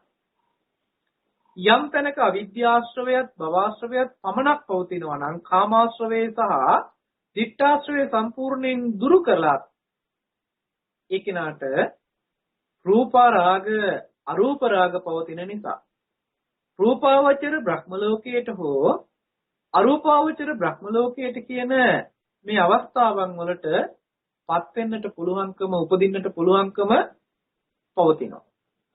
ඒ නිසා තමයි අනාගාමී ආර්ය ශ්‍රාවකයෙක් අවිද්‍යා ආශ්‍රව ධර්මයක් භවආශ්‍රව ධර්මයක් පවතින නිසා අනාගාමී මට්ටමේදී කලුරිය කළොත් ඒ අනාගාමී ආර්ය ශ්‍රාවකයා සුද්ධාවාසවල එතන සුද්ධාවාස බ්‍රහ්ම ලෝකයේ උපදිනවා කියලා පෙන්නනවා. මොකද යම් උප්පත්තියකට යන්න නම් මරණින් පස්සේ නැවත ඉපදීමක් සිද්ධ වෙනවා නම් ඒ සඳහා අවස්ථාව තියෙනවා අවිද්‍යාව මූලිකව. එහෙමනම් අනාගාමී ආර්ය ශ්‍රාවකයාටත් රූප රාග අරූප රාග ඇතිවීම පිණිස අවිද්‍යාව පවතින. එහෙනම් මේ අවිද්‍යාව මට්ටම් ප්‍රවේද කරලා තියෙන අවස්ථාවන් වෙන වශයෙන් අපි වෙන් කරගන්නව තිබිය යුතු වෙනවා. යම් තැනක අවිද්‍යාව සම්පූර්ණයෙන්ම නිර්වශේෂ වශයෙන්ම නිරුද්ධ කරොත් එතන නැවත උප්පත්තියකට යන්නට හේතුවක් වෙන්නේ නැහැ. මෙන්න මේ පිළිබඳ වූ පැහැදිලි කිරීමක් අපිට හම්බ වෙනවා පටිච්ච සමුප්පාද න්‍යාය තුළ. පටිච්ච සමුප්පාදයේ තුල අපිට පැහැදිලිව පෙන්නනවා අවිද්‍යාව නිසයි කර්ම රැස් වෙන්නේ කියලා. අවිද්‍යාව පත්‍ය සංඛාරා කියන තැනකින් ගත්තොත් අවිද්‍යාව නිසා සංස්කාර ධර්මයන් රැස් වෙනවා කියන තැන පැහැදිලිව පෙන්නනවා. එතනදී අවිද්‍යාව කියලා කියන්නේ චතුරාර්ය සත්‍ය නොදන්නකම කියන කාරණාවකින්ම දත යුතුයි. යම් තැනක අවිද්‍යාව යෙදුනොත් ඒ අවිද්‍යාවට අනුරූපව සිද්ධ වෙන කර්මීය ප්‍රභේද කරනවා. ඒ සංකාර ධර්මයේ තුල පැහැදිලිව පෙන්නනවා පුඤ්ඤාභි සංකාර, අපුඤ්ඤාභි සංකාර, ආනිඤ්ඤාභි සංකාර කියලා. යම් තැනක පුඤ්ඤාභි සංකාර එහෙම නැතිනම් කාමාවචර වශයෙන් පින් රැස් වෙනවා කියන සිද්ධියක් වෙන්නන්න පුළුවන්කම තියෙනවා. ඒකට හේතුවත් අවිද්‍යාවමයි. යම් තැනක අපුඤ්ඤාභි සංකාර, අපුඤ්ඤාභි සංකාර කියලා කියන්නේ පාපී අකුසලයන් පිළිබඳව රැස්වීම කර්මයන් පිළිබඳව පෙන්වනවා. ඒද අවිද්‍යාව යම් මට්ටමකින් තියෙනවා නම් ඒ මට්ටමට අනුව තමයි අකුසලයන් එහෙම නැතිනම් අවසිද්ධ කර ගැනීම කරන්නේ. ආනිඤ්ඤාභි කියලා කියන්නේ අරූපාවචර මට්ටමේ ධ්‍යාන මට්ටම් පිළිබඳව. යම් මට්ටමක ධ්‍යානයකටපත් වෙනවා නම් අරූප මට්ටමේ ඒ ආනිඤ්ඤාභි මට්ටමින් පෙන්නනවා ඒද අවිද්‍යාව නිසාම පවතින කාරණාව. හැබැයි මෙතනදී මේ කාරණාව දෙකට වෙන් කරගන්නට ඕනේ අවිද්‍යාව සම්පූර්ණයෙන්ම අවිද්‍යාවෙන් යුක්තයි නම්. මෙතන සම්පූර්ණයෙන්ම අවිද්‍යාවෙන් යුක්තයි කියන තැනකින් කතා කරන්නේ ශ්‍රුතවත් ආර්ය ශ්‍රාවකයෙක් බවට පත් වෙලා නැහැ කියන එක. ඒ කෙනාගේ මට්ටමක් ගත්තහම කාම ලෝකයේ උපදින්න පුළුවන්, කාම ලෝකයේ සුගතිය හෝ වේවා දුගතිය උපදින්න පුළුවන්. ඒ කෙනාට රූප ලෝකයේ උපදින්නත් පුළුවන්, ඒ කෙනාට අරූප ලෝකයේ උපදින්නත් පුළුවන්කම තියෙනවා. මේ ශාසනයෙන් බැහැර හිත දියුණු කරලා ධ්‍යාන උපදවගෙන යම් කෙනෙකුට රූපාවචර බ්‍රහ්ම ලෝක ගත වෙන්න පුළුවන්කම තියෙනවා. යම් කෙනෙකුට අරූපාවචර ධ්‍යාන උපදවගෙන අරූපාවචර බ්‍රහ්ම ලෝකයට යන්නත් පුළුවන්කම තියෙනවා. හැබැයි කාම ලෝකයෙන් මිදිලා රූපාවචර බ්‍රහ්ම ලෝකයක පහළ වුණා, එහෙම නැතිනම් රූපාවචර බ්‍රහ්මීක් බවට පත් වුණා කියන තැනකින් ඒකේන ආශ්‍රිතවත් පෘථග්ජනයෙකුට ඒ මට්ටමටපත් වෙන්න පුළුවන් හැකියාව තියෙනවා. ඒ නිසා යම් කෙනෙක් අරූපාවචර ධානය උපදවාගත්ත පමණකින් අරූපාවචර ධානය උපදවගෙන අරූපාවචර බ්‍රහ්ම ලෝකයේ ඉපදිච්ච පමණකින් ඒකේන යම් මට්ටමකින් අවිද්‍යාව දුරු කරා කියලා කියන්නට පුළුවන්කමක් ලැබෙන්නේ නැහැ. මොකද අශ්‍රුතවත් පු탁ජනෙක්. ශ්‍රුතවත් ශ්‍රාවකෙක් බවට පත් වෙලා නැහැ. ඒ නිසා ඒ කෙනා කරලා තියෙන්නේ ආශ්‍රව ධර්මයන් ගිවා දමපු එක නෙමෙයි, ආශ්‍රව ධර්මයන් යටපත් කරගත් එක. ඒ ආශ්‍රව ධර්මයන් නැවත නැගිටින්න පුළුවන්කම නිසා තමයි රූපාවචර බ්‍රහ්ම ලෝකයේ බ්‍රහ්මීක් බවට පත් උනා. මේ ආයු කාලයේ කෙලවර නැවත කාම ලෝකයේ උපදින්නේ. අරූපාවචර බ්‍රහ්ම ලෝකයේ ඉපදුන අරූතල බ්‍රහ්මයෙක් වුණා. මේ අරූපාවචර බ්‍රහ්මයාටත් නැවත කාම ලෝකයේ උපදින්න පුළුවන්කම තියෙන්නේ ඒ ආශ්‍රව ධර්මයන් ගෙවල එතෙන්ට ගියපු නැති නිසා. ඔබ අහලා ඇති සමහර වෙලාවට දේශනාවලදී උදාහරණ වශයෙන් ගන්නා වූ අවස්ථාවන් තිබෙනවා. එක අවස්ථාවක බුදුරජාණන් වහන්සේට සිනහවක් පහළ වෙනවා. සම්මා සම්බුදුරජාණන් වහන්සේලා ආවට ගියාට නිකරුණේ සිනාවන් පහළ කරන්නේ නැහැ. ඒකට විශේෂ හේතුවක් තියෙනවා. මේ බව දන්නා වූ ආනන්ද ස්වාමීන් වහන්සේ බුදුරජාණන් වහන්සේගෙන් විමසනවා, භාගතුන් වහන්සේ සිනහවක් පහළ වෙන්නට හේතුව කුමක්ද කියලා. එතකොට පෙන්වනවා ආනන්ද හාමුදුරන් වහන්සේට අර ඈත ඉගිලෙන කදෝ පැණියව පේනවද කියලා. මේ කදෝ පැණිය කියලා කියන්නේ කලාමැදිරියට. තමන්ට ආලෝකය නිකුත් කරන්න පුළුවන්කම තිබුණට අන් අයට එළිය දක්වලා තමන් අඳුරේ පැත්තට ගමන් කරන සතෙක් තමයි කණාමැදිරිය කියලා කියන්නේ. මොකද කණාමැදිරියගේ ආලෝකය නිකුත් වෙන්නේ ඉස්සරහට නෙමෙයි පසුපස්සට. ඒ නිසා Taman අදුර පැත්තට යන ගමන් අන් අයට ආලෝකය නිකුත් කරමින් යන සත්ව කොටාසයක් තමයි මේ කණාමැදිරිය කියලා කියන්නේ. මේ ඉගෙලෙන කණාමැදිරිය පෙන්නලා බුදුරජාණන් වහන්සේ මතක් කරනවා මේ සත්වය මීට පෙර ආත්ම භවයක ඊට කලින් ආත්මේ නෙමෙයි. මොකද බ්‍රහ්ම ලෝකයේ ගිය සත්වෙක් ඊළඟ ශෙනේම ඊළඟ උප්පත්තියටපත් වෙන්නේ නැහැ දුගතියට. කාම සුගතියකටයිපත් වෙන්නේ. ඉන්න අනතුරුව තමයි කාම දුගතියකටපත් වෙන්නේ. ඉතින් මේ කණාමැදිරිය පෙන්නලා බුදුරජාණන් වහන්සේ පෙන්නනවා ආලෝක කසිනේ උපදවා ගත්ත ඒ හොඳට වසීකృత කරන ලද හොඳට වඩන ලද කෙනෙක් මරණින් පස්සේ රූපාවචර බ්‍රහ්ම ලෝකයටපත් වෙනවා. තමන්ගේ මේ එක ඇඟිල්ලකින් ආලෝකය නිකුත් කරන්න පුළුවන් එක බ්‍රහ්ම ලෝකයක් ආලෝකමත් වෙන්නට. ඒ විදිහට මේ ඇඟිලි වලින් ඒ බ්‍රහ්ම ලෝකයන් ආලෝකමත් කරන්නට පුළුවන් තරම් ධ්‍යාන බලයකින් ධ්‍යාන ශක්තියකින් යුක්ත වෙච්ච කෙනෙක් තමයි අද මේයින් පිරිහිලා දුගතියට වැටිලා කලාමැදිරියෙක් බවට පත් වෙලා ආලෝකය නිකුත් කරනවා. හැබැයි Taman අඳුරේ යන ගමන් කියලා. එදත් ඒ ආලෝකය නිකුත් කරන්න පුළුවන් මට්ටමටපත් උනේ අඳුරේම ඉඳගෙනයි. එතන අඳුර කියලා කිව්වේ මේ ආලෝකයේ පැත්තට සාපේක්ෂව නෙවෙයි නුවණට පැත්තට සාපේක්ෂවයි. නුවණ තිබුණේ අඳුරේ. අවිද්‍යාව තුලයි. අවිද්‍යාව කියන්නේ අන්ධකාරය. අන්ධකාරයේ තුල ඉඳගෙන ධානයන් උපදවගෙන ආලෝකමත් වෙන්නට උත්සාහවත් වුණා. නමුත් අවසානයේදී අරූපාවචර රූපාවචර බ්‍රහ්ම ලෝකගත වුණා. අඳුරෙමයි හිටියේ. ඒ අන්ධකාරය කියලා කියන්නේ අවිද්‍යාව. ඉන් අනතුරුව යම් අවස්ථාවක උප්පත්තිය ලැබෙනවා කලාමැදිරියෙක් කියලා. ඒද ආලෝකය නිකුත් කරනවා. හැබැයි Taman ඉන්නේ අඳුරේ. ඒ නිසායි බුදුරජාණන් වහන්සේ රූපාවචර මට්ටමේ වේවා අරූපාවචර මට්ටමේ වේවා ඉහළම මට්ටමටපත් වෙච්ච යම් බ්‍රහ්මයෙක් ඉන්නවා නම් ඒ සියල්ලටම වඩා ඒ සියලුම ධානයන් වලට වඩා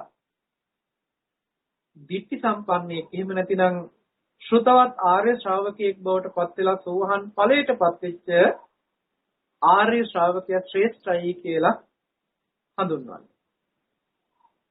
මොකද ඒ කෙනාට ආලෝකය නිකුත් කරන්න බැරි වෙන්න පුළුවන්. ධානය මහා බල සම්පන්න ධානය උපදවගෙන නැති වෙන්න පුළුවන්. හැබැයි ඒ ආර්ය ශ්‍රාවකයා ඉන්නේ අඳුරේ නෙමෙයි.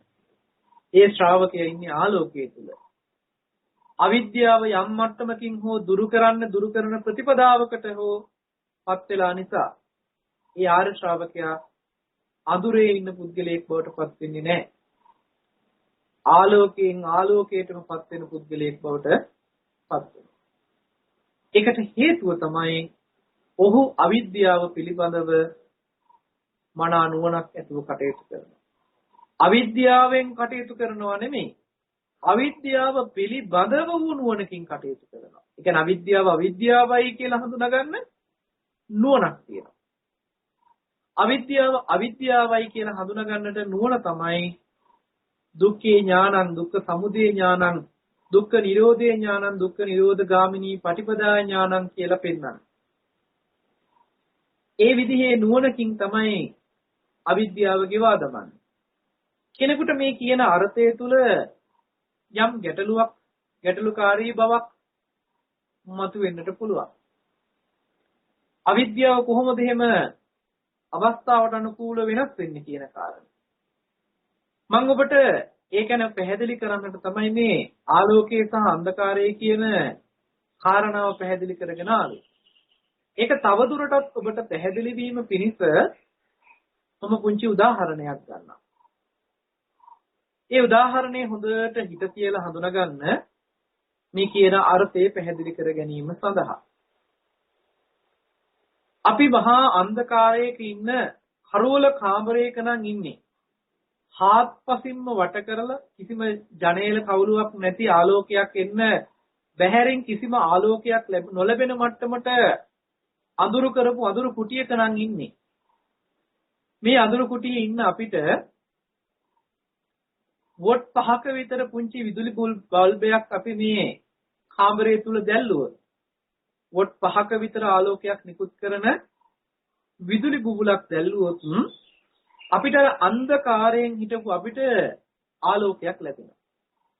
දැන් මේ වොට් 5ක විතර විදුලි බබුලක් පත්තු කළාම ලැබෙන ආලෝකයෙන් අපිට මේ අන්ධකාරයේ තිබිච්ච කාමරය ඇතුලේ තියෙන දේවල් දැන් මනාව පේන්න පටන් ගන්නවා. යම් මට්ටමකින් දකින්න පුළුවන්, පේන්න පුළුවන් මට්ටමකටපත් වෙනවා. මේ වොට් 5 විදුලි බුබුල ගලවලා අපි මේ ආලෝකය තව ටිකක් වැඩි වෙන විදිහට වොට් 100ක විතර විදුලි බුබුලක් මේ කාමරේ දැල්වනවා. දැන් එතකොට අපිට මේ වොට් 100ක විතර විදුලි ආලෝකයක් ලැබෙනකොට අර කලින් තිබිච්ච ආලෝකයේ වොට් 5ක විතර තිබුණ ආලෝකයේ අඳුරක් බවට පේනවා. ඒක බොහොම අන්ධකාරයක් බවට පේනවා මේ වොට් 100 ආලෝකයට සාපේක්ෂව. හැබැයි වොට් 100 බල්බ් එක නොතිබිච්ච අවස්ථාවේ අපිට වොට් 5 බල්බ් එකනොත් හොඳට ආලෝකය තිබුණා. හැබැයි වොට් 100ක ආලෝකයක් නිකුත් වෙනකොට අර වොට් 5 ආලෝකයේ බොහොම මද ආලෝක භාවයකට පත් වෙච්ච බවක් තේරෙනවා. මේ වොට් 100 බල්බ් එක මාරු කරලා අපි වොට් 1000ක විතර බල්බ් එකක් දානවා. වොට් 1000ක විතර බල්බ් එකක් පත්තු වෙනකොට ඒක ආලෝකය නිකුත් වෙනකොට මේ කාමරේ හොඳට ආලෝකමත් වෙනකොට අර වොට් 5කින් ලැබිච්ච ආලෝකය මොන ආලෝකයක්ද කියලා හිතෙනවා. එච්චරකට ආලෝකමත් වෙලා තියෙනවා.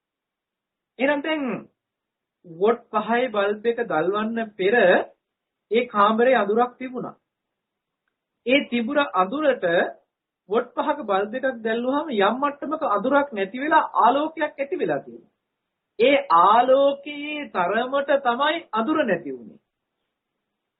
යම් මට්ටමකද ආලෝකය නිකුත් උනේ ඒ ආලෝකයේ මට්ටමට අඳුර නැති වෙලා තියෙනවා. යම් වෙලාවක වොට් 100ක බල්බ් එකක් දැල්වුවාම ඒ ආලෝකයට සාපේක්ෂව අඳුර නැති වෙලා තියෙනවා ගොඩක්. එහෙමනම් වොට් 100 බල්බයක් දැල්වෙන වෙලාවේදී වොට් 5 බල්බයක් දැල්ුණ අවස්ථාවේදී තව දුරටත් තිබුණා වූ යම් අඳුරක් තිබුණා නම් ඒ අඳුර තමයි නැති වුනේ. හැබැයි අපිට වොට් 100 බල්බ් එකක් පත්තු නොවන තාක්කල් වොට් 5 බල්බ් එකකින් ලැබුණ ආලෝකයෙන් ඒ තියෙන එළිය වෙච්ච තැන අඳුරක් තිබුණ බව අපිට පේනුනේ නැහැ. මොකද ආලෝකයට සාපේක්ෂව අඳුර නැති වෙලා තියෙන නිසා අපිට ඒ මට්ටමේ ආලෝකයක් දැනෙලා තියෙනවා. අන්න ඒ වගේ අදහසක්, ඒ වගේ අර්ථයක් ගන්න සෝහන් ඵලයට පත්වෙච්ච කෙනෙකුට හරියට අඳුරේ හිටපු කෙනෙක්, පෘථග්ජන මට්ටම කියලා කියන අඳුරේම අතපත ගාපු අඳුරේම හිටපු කෙනෙකුට වොට් 5ක විතර විදුලි බුබුලක් දැල්වුවා වගේ හොන්දටම ආලෝකමත් නොවුනට ඒ මට්ටමේ හැටියට අඳුරේ හිටපු කෙනාට ආලෝකයක් ලැබිලා තියෙනවා. වොට් 100ක බල්බයක් දැල්වුවා වගේ සෝහන් මට්ටමේ හිටියත් තාම අවිද්‍යාව කියන කාරණාව ආශ්‍රවයක් වෙලා තියෙනවා. නමුත් දැන් පේනවා මෙයාට. රැවටෙන්නේ නැහැ. පෙනීම තියෙනවා. හැබැයි පෙනුනට යම් මට්ටමක අඳුරක් තියෙනවා. ඒ අඳුර දුරු වෙනවා සකදාගාමි මට්ටමටපත් වෙනකොට. තව දුරටත් අඳුර දුරු වෙනවා අනාගාමි මට්ටමටපත් වෙනකොට. හරියට වොට් 1000ක විදුලි බුබුලක් දැල්ලුවා වගේ. අර 5ේදී 100ේදී තිබුණා වූ ආලෝකයට වඩා ආලෝකමත් වෙලා හොන්දට පේන්න පටන් ගන්නවා වොට් 1000ක බල්බ් එකක් දැල්ුණාම වගේ. අන්න ඒ වගේ හොන්දට නුවණැතුව කටයුතු කරන්න පුළුවන් මට්ටමකටපත් වෙනවා අනාගාමී මට්ටමටපත් වෙනවා. යම් තාක් තියෙනම් ආලෝකය නිකුත් කරන විදුලි බුබුලු ඊට වඩා අධික ආලෝකයකින් යුක්තයි සූර්යාගේ ආලෝකය. ඉර පායපුවාම ඉරේලිය හොඳට වැටුනහම කිසිම ආවරණයක් නැතුව වැහි වලාකුළක ආවරණයක් නැතුව හොඳට ඉරේලිය පතිත වුණාම අර වොට් 100කින් ලැබෙන ආලෝකයට වඩා වොට් 1000කින් ලැබෙන ආලෝකයට වඩා අති දීප්තිමත් ආලෝකයකින් ආලෝකමත් වෙනවා සූර්යාගේ ආලෝකය. හරියට අරිහත් බලයට පත් වෙච්ච ආර්ය ශ්‍රාවකයාට අයි කිසිම අඳුරු බවක් ඉතුරු නොවන විදිහට සම්පූර්ණම ආලෝකමත් වෙලා ඕනෑම තැනක් දකින්න පුළුවන් මට්ටමකට පත් වෙන බවට ආලෝකමත් වෙනවා අරිහත් ඵලයට පත් වෙනකොට. යම්තාක් අඳුරක් තිබුණා නම් ඒ සියලුම අඳුර සම්පූර්ණයෙන්ම නිරුද්ධ වෙලා යනවා. ඉරේලිය වැටෙනා වගේ මේ සම්පූර්ණ අවිද්‍යාව දුරු වීම.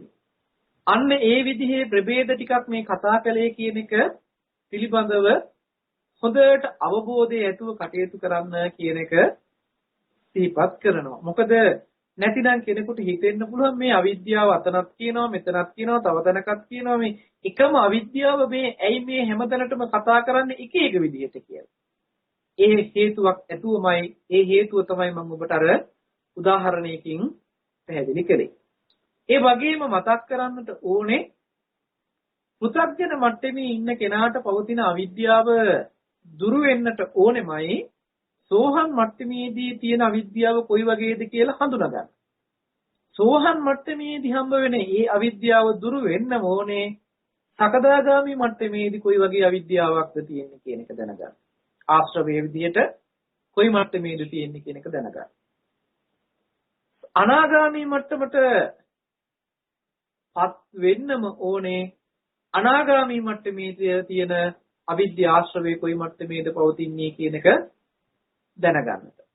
ඒ නිසා සෝහන්වත් නොවුන කෙනෙකුට අනාගාමී මට්ටමේ තියෙන අවිද්‍යාව සකදාගාමී මට්ටමේ තියෙන අවිද්‍යාව හම්බ වෙලාවක් නැහැ. මොකද ඒ ආශ්‍රව ධර්මයේ මුණ ගැහිලවත් නැහැ තාම. ඒ ආශ්‍රව ධර්මයේ මුණ ගැහෙන්නේ ඒ මට්ටමටපත් වෙනකොටයි. අරිහත් ඵලයටපත් වෙනකොට තමයි සම්පූර්ණ අවිද්‍යාවෙන් නිරුද්ධයි කියන තැනකින් අවිද්‍යාව සම්පූර්ණයෙන්ම නිර්වශේෂ වශයෙන් දුරු කරා කියන මට්ටම දකින්නට පුළුවන්කම තියෙනවා. එහෙමනම් අනාගාමී මට්ටමටපත් නොවි අනාගාමී ආශ්‍රවේ අනාගාමී මට්ටමේ පවතින අවිද්‍යා ආශ්‍රවේ මෙන්න මේ විදිහයි කියන කාරණාවකින් අපි අද ඒ මට්ටම දුරු කරන්න උත්සාහවත් වෙනවා නම් ඒක විද්‍යමාන වෙන ධර්මතාවයක් නෙවෙයි. පෘථග්ජන මට්ටමේ ඉඳගෙන අපි අනාගාමී මට්ටමේදී තියෙන අවිද්‍යාව දුරු කරන්න හදනවා නම් ඒක විද්‍යමාන වෙන කාරණයක් නෙමෙයි. ඒ නිසායි මේ පියවරෙන් පියවර ආශ්‍රව ධර්මයන් ගෙවෙනකොට ඒ ආශ්‍රව මට්ටම ගෙවිලා ඉවර වෙනකොට ඒ මට්ටමින් මාර්ගඵල පනවලා තියෙනවා. ඉතින් අපි අවිද්‍යාව පිළිබඳව ටිකක් වැඩිපුර කතා කළා. ඊළඟට භවආශ්‍රවයේ පිළිබඳවත් ඔබට යම් මට්ටමක පැහැදිලි කිරීමක් මම කරන්නට අදහස් කරනවා. බලාපොරොත්තු වෙනවා. භවය කියන කාරණාවේදී ඇති බවට හම්බ වෙන ස්වභාවය තමයි භවය කියලා කතා කරන්නේ. කාම භවය, රූප භවය, අරූප භවය කියලා භවයේ තුන් ආකාරයකින් පෙන්නලා තියෙනවා. මේ භවයේ ඇති වෙන්නට හේතු උනේ තණ්හාව උපාදාන වශයෙන් දැඩිව ගත්තහමයි භවය ඇති වෙන්නේ. ඒ භවය ඇතිවීම පිණිස තණ්හා උපාදානයේ හේතු වෙලා තියෙනවා. එහෙමනම් මේ භව නිරෝධේ නිවනයි කියලා අපි අහලා තිබෙනවා. භවයේ නිරෝධයටපත් වුණොත් නිවන සාක්ෂාත් කරගන්න පුළුවන්කම ලැබෙනවා. යම් තැනක භව නිරෝධයකටපත් වෙනවා නම් එතන අවිද්‍යා නිරෝධයත් විය යුතුමයි. අවිද්‍යාව ඉතුරු කරගෙන භව නිරෝධ කරලා නිවන් දකින්න පුළුවන් ක්‍රමයක් නැහැ. එහෙමනම් කාම භවයේ වේවා, රූප භවයේ වේවා, අරූප භවයේ වේවා අවිද්‍යාවේ තරමට අවිද්‍යාවේ මට්ටමේ හැටියට යම්ද රැවටීමකට ලක් වෙලා තියෙන්නේ ඒ මට්ටමේ හැටියට අපිට කාම භවය, රූප භවය, අරූප භවය කියන භව ත්‍රිත්වය නිර්මාණය කරගන්න පුළුවන්කම තියෙනවා. අපේ ජීවිතේ ගත්තහම අද අපි කාම භවයක කටයුතු කරන කෙනෙක් විදිහට අපි කවුරුත් කාම ලෝකයේ උප්පත්තියක් ලැබලා තියෙනවා. මනුස්ස ලෝකයේ කියලා කියන්නේ කාම ලෝකයට අයිතිකාරයක්. එහෙම නැත්නම් කාම ලෝකයේ තුල පෙන්නවා. මෙතන කාම භවය හැදෙන්නේ කොහොමද කියලා අපි බැලුවොත් මෙතන පවතිනවා රූප වේදනා සංඥා සංකාර විඥාන කියන ස්කන්ධ පංචකය. රූප වේදනා සංඥා සංකාර විඥාන කියන ස්කන්ධ ටික කෙරෙහි ඇත්ත නොදන්නකම යෙදුනහම ඒ ස්කන්ධ ටිකට නැඹුරු වෙලා ඒ ස්කන්ධයන්ට නැඹුරු වීම තණ්හාවේ ලක්ෂණයක්.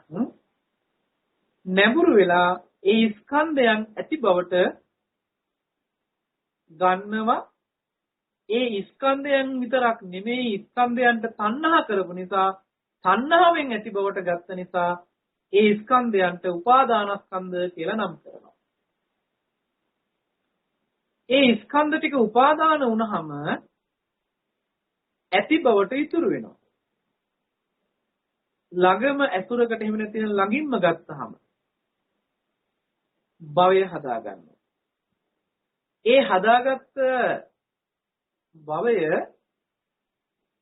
කෙලෙසයකින් කාමයේ මට්ටමට පත් කළොත් කාම ආශ්‍රව මට්ටමකින් මේක කාමයේ මට්ටමට පත් කරගත්තොත් ඒ භවයේ කාම භවයේ බවට පත් වෙනවා.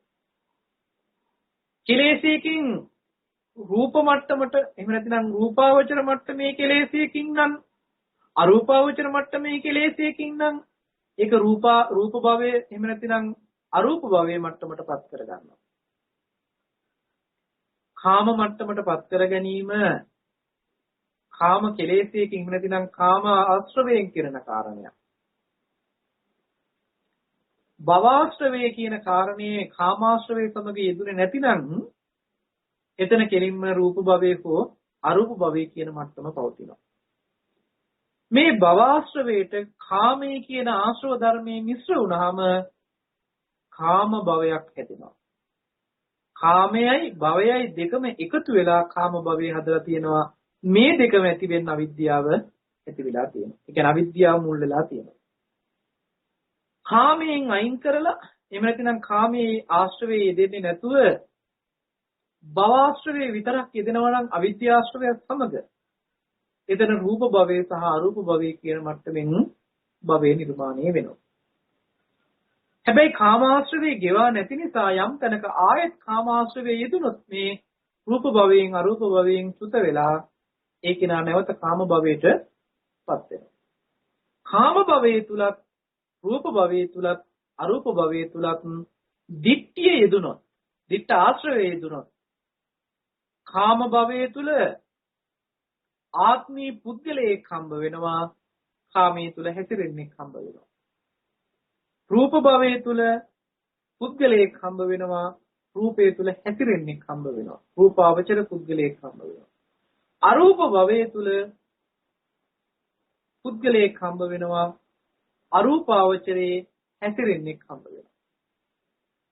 අවිද්‍යාව මූලික කරගෙන භවයේ හැදුනහම තියෙන දෝෂය තමයි කාමයේ මිශ්‍ර වුණොත් දිට්ඨිය සමග ඒ කාමයක් දිට්ඨියත් සමග මිශ්‍ර වීම නිසා සත්ව පුද්ගල ආත්ම වශයෙන් පුද්ගලයෝ මුණ ගැහෙනවා. ඒ නිසා යම් තැනක භවආශ්‍රවයේ තියෙනවා නම් ඒ භවආශ්‍රවයේ තියෙන පරිසරය තුළ දිට්ඨියත් සමග භවආශ්‍රවයේ යෙදෙනවා නම් කාමාශ්‍රවයත් භවආශ්‍රවයත් යෙදිලා තියෙනවා නම් දිට්ඨිය සමග ඕ පෘථග්ජන මට්ටමේ කාම ලෝකයේ ගත කරන කාමාවචර පුද්ගලයෙක් බවට පත් වෙනවා. දිට්ඨිය දුරු කළත් භවය ආශ්‍රවයේ ඉතුරු වෙන නිසා කාමාශ්‍රවයත් ඉතුරු වුණොත් අවිද්‍යාශ්‍රවයේ සමග යෙදෙනකොට මේ ඇති බවට හම්බ වෙච්ච කාරණාව තුල තාම ඒ පරිසරය තුල සකදාගාමි මට්ටමට හෝ සෝහන් මට්ටමට හම්බ වෙනවා. රළු වශයෙන් කාමයේ තිබුණොත් සෝහන් මට්ටමටත් ඒ රළු කාමයේ ගෙවා දැමුවොත් කාම භවයේ ගෙවා දැමුවොත් භව ආශ්‍රවයේ ගෙවුනොත් අනාගාමී මට්ටමටත් පත් වෙන්න පුළුවන්කම තියෙන. රළු වශයෙන් තියෙන කාමයේ ගෙවුනොත් සකදාගාමී මට්ටමටත් ඉතුරු වෙලා තිබුණ යම් අවශේෂයක් තිබෙනවා නම් ඒ ගෙවා දැමුවොත් අනාගාමී මට්ටමටත් පත් වෙන්න පුළුවන්කම තියෙන්නේ නිසා. ඒ නිසා කොයි ආකාරයකින් පැහැදිලි කළත් මේ ක්‍රමවේදය මේ විදිහමයි. එතනදී භවයේ පිළිබඳව තවදුරටත් කතා කරනකොට අපිට යම් මට්ටමකින් අපේ මට්ටමට ගත්තොත් අපිට යම් ද්‍රව්‍ය කාරණා වෙන්න පුළුවන්, සත්ව පුද්ගලයෝ වෙන්න පුළුවන්, ඇති බවට සිහි කරන්න පුළුවන්කම තියෙනවා. ඇති බවට සිහි කරන්න පුළුවන්කම තියෙන්නේ අපි හිතමු ඊයේ මට අම්මා හම්බුණා, තාත්තා හම්බුණා, එහෙම නැතිනම් මං ඊයේ ගමනක් ගියා, මං මේ වගේ දේවල් දැක්කා කියලා වස්තුන් පිළිබඳව වෙන්න පුළුවන්, සත්පුද්ගල වශයෙන් වෙන්න පුළුවන්. යම් ආකාරයකින් අපිට ආත්මීය හැඟීමක් ඇතුව වාසය කරන්නට පුළුවන්කම ලැබිලා තියෙනවා නම් ඒ ලැබිලා තියෙන්නේ මේ භවආශ්‍රවය නිසා කියන කාරණේ හොඳට දැනගත යුතුයි. අවිද්‍යාවෙන් ඇති හැටියට නොදකින්නකොට තණ්හාවෙන් උපාදානයෙන් කියන කෙලෙස් ටික මිශ්‍ර වුණාම මේ භවය කියන එක හට ගන්නවා. ඒ ඇසුරකට එනකොට හිතේ මට්ටම ඇති බවට හුරු වෙනකොට අපේ හිත ඒ මට්ටමින් හුරුවක් හදාගෙන ඒ හුරුව තුල ජීවත් වෙන්න පුරුදු වෙලා තියෙනවා. ඒ හුරුව තුල ජීවත් වෙන එකේ තියෙන දෝෂය සුළුපට දෝෂයක් නෙමෙයි. ඒ ඇති බවට තියෙන දේවල් සමග තණ්හාවෙන් නැවත ගනුදෙනු කරනකොට තණ්හාවෙන්ම හදලා දුන්න එහෙම නැතිනම් ඇත්ත නොදකින්නකම නිසා තණ්හාවෙන් හදලා දුන්න ඇති භවය නැවත තණ්හා කිරීමේ නැවත භව තණ්හාවක් ඇති වෙනවා. ඒ භවයට නැවත තණ්හා කිරීම තමයි අපි කාම භවයට තණ්හා කරනවා, රූප භවයට තණ්හා කරනවා, අරූප භවයට තණ්හා කරනවා. ඒ විතරක් නෙමේ ඇති භවට හම්බ වුණාම අපේ රූපයට තණ්හා කරනවා, ශබ්දයට තණ්හා කරනවා, ගන්ධයට තණ්හා කරනවා, රසයට තණ්හා කරනවා, ස්පර්ශයට තණ්හා කරනවා. ආදී මේ විදිහට නිමිති අරමුණු වලට තණ්හා කරනවා. ඒවා ඇති බවට හම්බ වෙන නිසා ඒවා නැවත ලබා ගැනීම කියන තැනකින් භව තණ්හාවකුත් ඇති කරගන්නවා. කාම තණ්හාවක් ඇති වෙනවා, භව තණ්හාවක් ඇති වෙනවා. ඒවාගේ මිදිලා වාසය කරන්නට ඕනි කියන තැනකින් නැවත තණ්හාවක් ඇති වෙනවා නම් ඒවා එපා කියලා ප්‍රතික්ෂේප කරනවා නම් විභව තණ්හාවකුත් ඇති වෙනවා. මේ විදිහට කාම තණ්හා, භව තණ්හා, විභව තණ්හා කියන තැනකින් නැවත තණ්හාව ප්‍රභේද වෙනවා. ඊට අනුරූපව නැවත භවය හදා ගන්නවා. මොකද නැවත කර්ම රැස් කරනවා. කර්ම රැස් වෙනවා කියලා කියන්නේ නැවත අවිද්‍යාවෙන් හදා ගන්නවා කියන කාරණාවකටපත් වෙනවා. මේ විදිහට ගත්තොත් මේක මහා අවුලක්, එහෙම නැතිනම් මේක මහා පැටලෙවිල්ලක්. මේක කොයි පැත්තෙන් ගත්තත් පැටලෙනවා. අවිද්‍යාව පැත්තෙන් ගත්තාමත් පැටලිලා, භවයේ පැත්තෙන් ගත්තාමත් පැටලිලා, තණ්හාව පැත්තෙන් ගත්තාමත් පැටලිලා, කාමයේ පැත්තෙන් ගත්තාමත් පැටලිලා. මේ විදිහට අපේ ජීවිතය ආධ්‍යාත්මික පැත්තනොත් පැටලිලා, බාහිර පැත්තනොත් පැටලිලා. එහෙත් පැටලිලා, මෙහෙත් පැටලිලා, පැටලිලි ගොඩක පැටලිලා. එහෙමනම් මේ පැටලිලි සියල්ල ලෙහා දමන්නට නම් අපිට ටිකෙන් ටික ක්‍රමානුකූලව අනුගමනය කළ යුතු ක්‍රමවේදයක්, ප්‍රතිපදාවක් අවශ්‍ය වෙනවා. ඒ නිසායි බුදුරජාණන් වහන්සේ මේ පැටලිල්ල ලෙහන්නට අපිට අනුපිළිවෙලක් පෙන්වන්නේ. ඔබ නූල් බෝලයක්, නූල් පන්දුවක් පැටලිලා තියෙනවා නම් මේ පැටලිච්ච නූල් පන්දුව ලෙහා දමන්නට ඔබ එහින් මෙහින් ඇදලා අරගෙන මේ නූල් පන්දුව ලෙහන්න හැදුවොත් ඒ නූල් පන්දුව තව තවත් පැටලිල්ල තව තවත් ගැට ගැහිල්ලකටම ලක් වෙනවා. පැටලිල්ල වඩාත් පැටලිලි භාවයකටපත් වෙනවා. ලෙහෙන්නේ නැහැ, තමනොත් ඒකේ පැටලිලා. ඒ නිසා බුදුරජාණන් වහන්සේ මේ පැටලෙවිල්ල ලියා ගැනීම පිණිස අපිට දෙකොණව පෙන්නනවා. කෙරවලවල් දෙක පෙන්නනවා.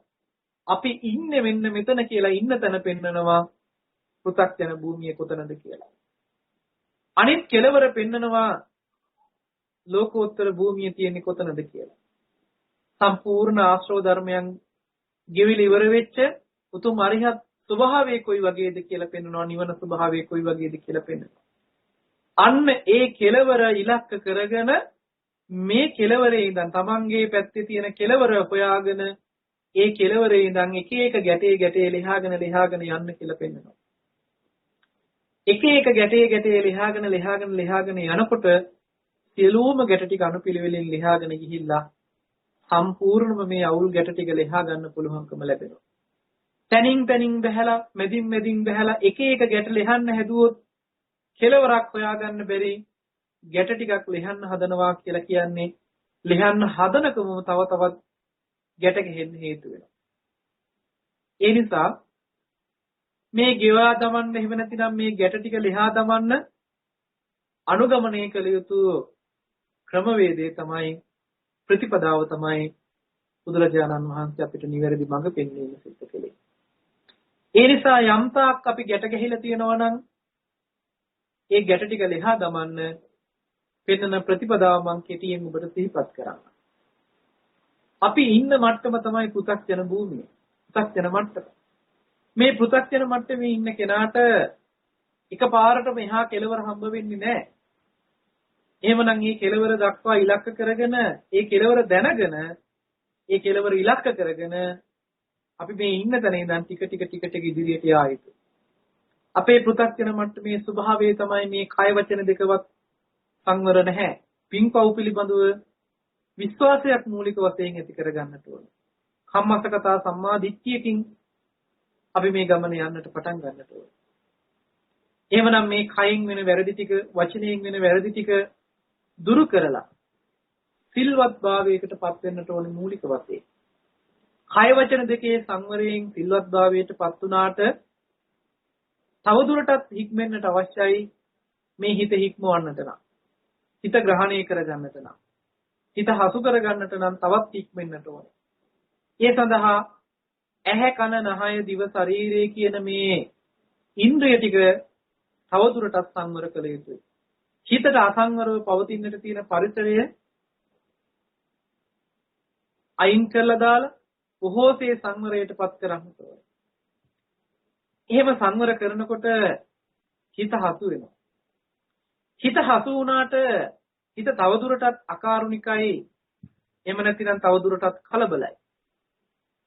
හිතේ තියෙන මේ කලබල ගතිය, මේ නොසන්සුන් ගතිය දුරු වීම පිණිස අපිට බුදුරජාණන් වහන්සේ තවදුරටත් පෙන්වනවා හිත සංවර කර ගැනීම පිණිස සමත කමඨහනක ඇසුරකට යොමු වෙන්න කියලා.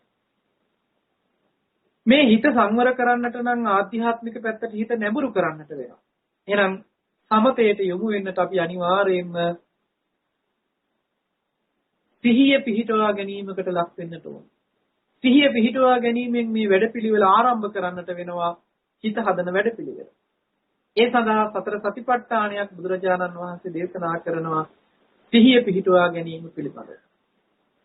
සති නිමිත්තක සිහිය පිහිටවලා ඊට අනුග්‍රහය පිණිස සිහිය පිහිටවා ගැනීමට උපකාරය පිණිස සමත කමඨහන් වඩන්න කියලා පෙන්නනවා.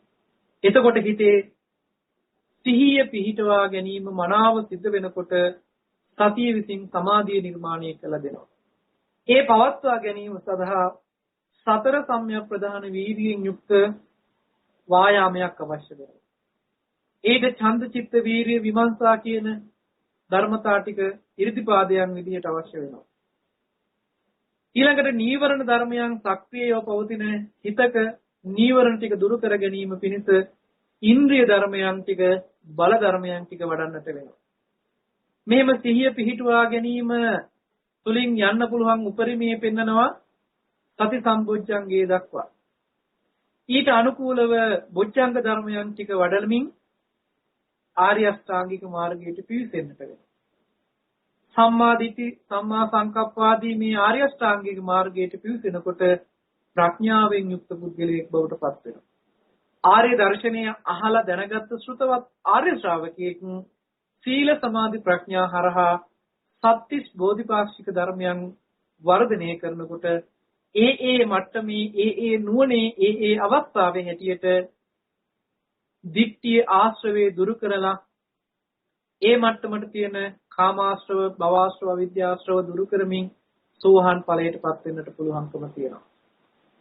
ඊළඟට තව දුරටත් ඉදිරියට යනකොට රළු වශයෙන් තියෙන කාමාශ්‍රවේ දුරු කරලා ඒ මට්ටමට තිබුණ අවිද්‍යාශ්‍රව, භවආශ්‍රව තිබුණා නම් ඒ දුරු කරලා සකදාගාමි මට්ටමින් පත් වෙන්නට පුළුවන්කම තියෙනවා. සියුම් වශයෙන් තිබුණා වූ යම් කාමාශ්‍රවයක් තියෙනවා නම් ඒ කාමාශ්‍රව ධර්මයන් දුරු කරලා ඒ මට්ටමට තිබුණා වූ අවිද්‍යාශ්‍රව, භවආශ්‍රව තිබුණා නම් ඒ දුරු කරලා අනාගාමී මට්ටමටපත් වෙන්නට පුළුවන්කම තිබෙනවා. යම් මට්ටමකින් අවිද්‍යාශ්‍රවයක් විදිහට ආශ්‍රව වෙලා තිබුණා නම් ඒ මට්ටමේ හැටියට භවආශ්‍රව මට්ටමකින් ආශ්‍රව වෙලා තිබුණා නම් ඒ සියලුම අවිද්‍යාශ්‍රව සහ භවආශ්‍රව ධර්මයන් නිර්වශේෂව නිරුද්ධ කරලා උතුම් වූ අරිහත් ඵලයටපත් වෙන්නට පුළුවන්කම තිබෙනවා. මේක තමයි ප්‍රතිපදාව, මේක තමයි ක්‍රමවේදය. ඒ නිසා අපි කවුරුත් ආශ්‍රව ධර්මයන් පිළිබඳව මනා වැටහීමක්, අවබෝධයක් ඇතුව ආශ්‍රව ධර්මයන් ගෙවා දැමීම පිණිස උත්සාහවත් වෙන්නට මේ උතුම් දේශනාව උපකාර කරගන්නට හේතු වාසනා වේවා කියන මත්තම මතක් කරමින් ආශිර්වාද කරනවා. පසුගිය දේශනාවන් නැවත නැවත ශ්‍රවණය කරන්නට, ඒ තිට්ඨාශ්‍රවේ පිළිබඳව, කාමාශ්‍රවේ පිළිබඳව අපි කතා කරපු මේ දේශනාවන් නැවත නැවත ශ්‍රවණය කරන්නට, මේ ආශ්‍රව ධර්මයන් ශ්‍රවණය කරලා නැවත නැවත තමන්ගේ ජීවිතයට මේ අවබෝධය එකතු කරගෙන මේ හැම දිනාටම මේ ආශ්‍රව ධර්මයන් ගෙවා දැමීම පිණිස මේ උතුම් දේශනාවන් හේතු උපනිශ්‍රේ වේවා කියන තැනකින් අදට නියමිත දේශනාව මෙතකින් સમાપ્ત කරනවා. ආශ්‍රව ධර්මයන් පිළිබඳව දේශනා කරන්නට යෙදුනා වූ ඒ දේශනාවන් මෙතකින් સમાપ્ત කරනවා. මා ඇසුරු කළ ආශ්‍රව ධර්මයන් පිළිබඳව මේ දේශනා මාලාව මෙතකින් સમાપ્ત වුණා. මින් ඉදිරියේදී අපි අවස්ථාවට අනුකූලව අනුශය ධර්මයන් පිළිබඳව ඉදිරියේදී පැහැදිලි කරන්නට බලාපොරොත්තු වෙන අලුත් දේශනා මාලාවක් විදිහට.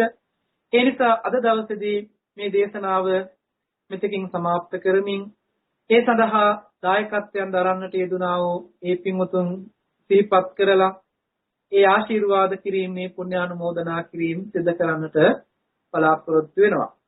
ඉතින් අද දවසේදී මේ පින්කමේ දායකත්වයේ දරනු ලබනවා ඒ කැල්ගරි නුවර පදිංචි මහි මහත්මයා, ඒ වගේම දිනිති මහත්මිය, ඒ වගේම ඒ සුකිතා ඒ දියණිය, ඒ වගේම එතුමාගේ සහෝදරිය වන ඒ ඕස්ට්‍රේලියාවේ පදිංචි තේජානි ලියනාරච්චි මහත්මිය, නලින් ලියනාරච්චි මහත්මයා, රයන් ලියෝන් යන ඒ පුතුණුවන් දෙපළ ඇතුළු ඒ පවුලේ අය මේ පින්කමේ සදැහැති දායකත්වයේ දරනු ලබනවා. මේ පින්වතුන් ධර්මානුකූලව කටයුතු කරනවා. ඒ අවස්ථාව ලැබෙන ආකාරයෙන් පින්දහම් සිද්ධ කරගෙන ඒ ආගමානුකූලව කටයුතු කරන පින්වතුන් පිරිසක් පොය දවසට පහසු ආකාරයෙන් සිල් සමාදන් වෙමින් ඒ විදේශගතව සිටියත් ඒ ආසන්නයේ පවතින විහාරස්ථානයන් සමග සම්බන්ධ වෙමින් ආගමික කටයුතු සිදු කරමින් බොහෝසේ උනන්දුවෙන් කටයුතු කරනවා. ඒ වගේම දාන ආදී පින්කම් අවස්ථානුකූලව සිදු කරනවා. ඒ වගේම ධර්මයේ පිළිබඳව විමසමින් ප්‍රායෝගිකව බණ භාවනා කටයුතු සිදු කරමින් කටයුතු කරනවා. ඒ නිසා දාන සීල භාවනා කියන ත්‍රිවිධ පින්කම්ම සිදු කරගන්නා වූ සත්පුරුෂ පින්වතුන් පිරිසක්. ඉතින් මේ නිසා මේ අය සිදු කරගන්නා වූ ඒ සියලුම පුණ්‍ය ශක්තියනොත් මේ වෙලාවේදී සිහිපත් කරන්නට අපි මේ පින්කම කියලා මේ වෙලාවේ සිහිපත් නොකලත් ඒ සිදු කරගත්තා වූ සියලුම පුණ්‍ය ශක්තිය සිහියට නගා ගන්නට ඕන කරනවා. මොකද මේ වෙලාවේදී තමන්ගේ මිය පරලොව ගිය ඒ දෙමෝපියන් සිහිපත් කරලා පුණ්‍යානුමෝදනා කරන්නට බලාපොරොත්තු වෙන නිසා. ඒ අනුව අද දවසේදී මේ පින්වතුන් බලාපොරොත්තු වෙනවා නන්දනී හේවා වෙල්ලාලගේ ඒ ආදරණීය මෑණියන්ටත් ඒ වගේම GUN වීරසූරිය ඒ ආදරණීය පියාණනුත් සිහිපත් කරලා ඒ මූලිකත්වයේ තබාගෙන ඒ මිය පරලොව යන්නට යෙදුනා වූ પરම්පරාගත සියලු ඥාතීන් සිහිපත් කළ පුණ්‍යානුමෝදනා කරන්නට. ඊට ප්‍රථමයෙන් අප මේ සිද්ධ කරගත්තා වූ පුණ්‍ය ශක්තිය කුසල ශක්තිය පළමුවෙන් පින් කැමැති සියලුම දෙවියන් මේ පින් අනුමෝදන් වේවා. දෙවියන්ගේ දිවිසුරු සම්පත් වර්ධනය කරගෙන දෙවියන්ට ප්‍රාර්ථනා කරන බෝධියකින් උතුම් වූ නිවනින් සැනසෙත්වා. එසේ පින් අනුමෝදන් වන දෙවියන්ගේ දේව ආශිර්වාදය දේව රැකවරණය මේ පිමුතුන් හැමදෙනාටම රටවාසී ලෝකවාසී සියලුම දෙනාට මේ පවතින කොයිත් වසංගතයෙන් මිදීම පිණිස දෙවියන්ගේ දේව රැකවරණයත් ආශිර්වාදයක් යොමු වේවා කියලා අපි සාදු කියලා දෙවියන්ට පින් අනුමෝදන් කරමු. සාදු සාදු සාදු. ඒ වගේම සිද්ධ කරගන්නට යෙදුන අති උදාර පුණ්‍ය ශක්තිය කුසල ශක්තිය අපවත් වී වදාළ සංඝ පීඨුන් වහන්සේලාට ඒ වගේම විශේෂයෙන් මද දායකත්වයේ දරන ලබන පින්වතුන් සිහිපත් කරනවා. මීට වසර 9කට ඉහතදී පරලෝකසපත් වන්නට යෙදුන මහිමාත්මාගේ ඒ ආදරණීය මෑණියන් වන නන්දනී හේවා වෙල්ලාලගේ මෑණියන් ඇතුළු ඒ පාර්ශව වලින් මේ පරලොව ගියා වූ සියලුම ඥාතීන් සිහිපත් කර ගන්නට ඒ වගේම දිනිති මහත්මිනී නමින් මේ පරලොව යන්නට යෙදුන වසර 25කට ඉහතදී ඒ පරලෝකසපත් වුණ GUN වීරසූරිය ඒ පියතුමාණන් ඇතුළු කොට ඒ පාර්ශව වලින් මේ පරලොව ගියා වූ සියලුම ඥාතීන් සිහිපත් කර ගන්නට රටවාසීව ලෝකවාසීව මේ කොයිත් පසංගතයේ හේතුවෙන් මිය ගියා වූ සියලු දෙනාට පොදුවේ ඔබ අප හැමදෙනෙක්ම නමින් මිය ගිය සියලුම ඥාතීන්ට මේ පින් අපි අනුමෝදන් කරමු. අනුමෝදන් වේවා. දුකක නම් එයින් අත මිදලා සැපවත් වේවා. සැපක නම් ඒ සැප වඩා වර්ධනය කරගෙන ඒ අයද ප්‍රාර්ථනා කරන බෝධියකින් උතුම් වූ නිවනින් සැනසෙත්වා කියලා සාදු කියලා පින් අනුමෝදන් කරන්නට. සාදු සාදු. තුනුරුවන්ගේ අනන්ත ගුණ බලයෙන් දෙවියන්ගේ දේව රැකවරණයෙන් සිද්ධ කරගන්න තියදුනා වූ අතිඋදාර ගුණ ශක්තියේ කුසල ශක්තියේ බලයෙන් අපිට ආර්ථයෙන් ධර්මයෙන් නිරන්තරයෙන් අවවාද අනුශාසනා ලබා දෙමින් දහම්මග යන්නට නිරන්තරයෙන් යොමු කරවන අප ධර්මාචාර්යයන් වහන්සේ මාංකඩවල සුදස්සන ස්වාමීන් වහන්සේ මේ වෙලාවේ සත්පුරුෂකමින් යුතුවම සිහිපත් කරන්නට ඕනේ. අප ආචාර්යයන් වහන්සේලා අප පැවිදි කළ ලොකු හාමුදුරන් වහන්සේ ඇතුළු කොට අපට අර්ථයෙන් ධර්මයෙන් නිරන්තරයෙන් අවවාද අනුශාසනා ලබා දෙන යම්තාක් ස්වාමීන් වහන්සේලා වේ නම් සත්පුරුෂකමින් මේ සියලුම ස්වාමීන් වහන්සේලා සිහිපත් කරනවා. ඒ වගේම ගන්ධරත්න ස්වාමීන් වහන්සේ, ඒ වගේම පාරණ්‍ය සේනාසනයේ වැඩ වාසය කරන සුදස්ස ස්වාමීන් වහන්සේ ඇතුළු කොට කුමාරකස්සප ස්වාමීන් වහන්සේ ආදී ඒ සියලුම ස්වාමීන් වහන්සේලා මේ වෙලාවේ සත්පුරුෂකමින් උතුම් සිහිපත් කරනවා. ඒ වගේම මේ දින දායකත්වයේ දරමින් මේ වැඩසටහන සංවිධානය කරමින් මේ තාක්ෂණික වශයෙන් කටයුතු සිදු කරමින් මේ වැඩසටහන් මාලාවම සිදු කරගෙන යනු ලැබූ ඒ කටයුතු සිදු කරන්නට යෙදුන ඒ මහිම් මහත්මයා දිනිති මහත්මිනිය ඒ වගේම ඒ සුකිතායේ පුංචි දියණිය බොහෝම සත්පුරුෂකමින් යුතුවම සිහිපත් කරනවා. විශේෂයෙන්ම මේ අය බලාපොරොත්තු වෙනවා මේ අයගේ සහෝදරිය වෙන තේජානී ලියනාරච්චි මහත්මිනිය, නඩේ ලියනාරච්චි මහත්මයා, රයන් ඒ වගේම ලියෝන් යන ඒ දරු දෙපළ ඇතුළු කොට ඒ අය විශේෂයෙන්ම බලාපොරොත්තු වෙනවා ඒ සුජීවත්ව සිටින මහි මහත්මයාගේ ඒ ආදරණීය පියාණන් වන පියදාස හේවා වෙල්ලාලගේ පියාණන් සිහිපත් කරලා ආශිර්වාද කරන්නට බලාපොරොත්තු වෙනවා. ඒ වගේම දිනිති මහත්මියගේ ආදරණීය මෑණියන් වන මිට දින කීපයකට ඉහතදී උපන්දිනයේ සිහිපත් කළ ඒ රම්‍යා වීරසූරිය ඒ ආදරණීය මෑණියන් ඇතුළු කොට මේ පවුල් වල හැම දිනාටමත් ආශිර්වාද කරන්නට බලාපොරොත්තු වෙනවා. මේ පවුල් වලට සහ සම්බන්ධ සියලුම දෙනාටත් ධර්ම ශ්‍රවණයට සහභාගී වුණ මේ පින්වතුන් හැම දිනාටම රටවාසී ලෝකවාසී සමස්ත සියලුම දෙනාට කාය චිත්ත පීඩාවකින් තොර නිරෝගී භාවය දිගාසිරි සම්පත්තිය ලබන්නට මේ පවතින කොවිඩ් ව්‍යසනයෙන් අත මිදලා හැම දිනාගම ජීවිතය සාර්ථක ජීවිතයක් බවට පත් කර ගන්නට අවසානයේ ධර්මානුකූල ජීවිතයක උතුම් වූ චතුරාර්ය සත්‍ය ධර්මය අවබෝධ කරගෙන මේ සඳහන් කළා වූ ආශ්‍රව ධර්මයන් සියල්ල කිවා දමමින් උතුම් වූ චතුරාර්ය සත්‍ය ධර්මයේ අවබෝධයේ නිවනින් සැනසීම පිණිසම මේ උතුම් දේශනාවත් උතුම් පාරමිතා ධර්මයක්ම වේවා කියන අදහසින් සාදු කියලා ප්‍රාර්ථනා කරන්නට. ආකාසට්ඨා ච බුම්මට්ඨා දේවානාගා මහිද්దికා පුඤ්ඤන්තං අනුමෝදිත්වා චිරං රක්ඛන්තු ලෝක සාසනං. ආකාසට්ඨා ච බුම්මට්ඨා දේවානාගා මහිද්దికා පුඤ්ඤන්තං අනුමෝදිත්වා චිරං රක්ඛන්තු දේශනං.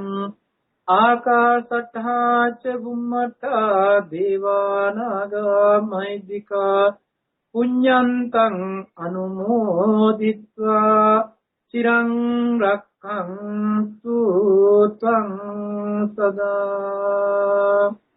හැම දිනාටම සිරුවන් සම්ම ප්‍රාර්ථනා කරනවා.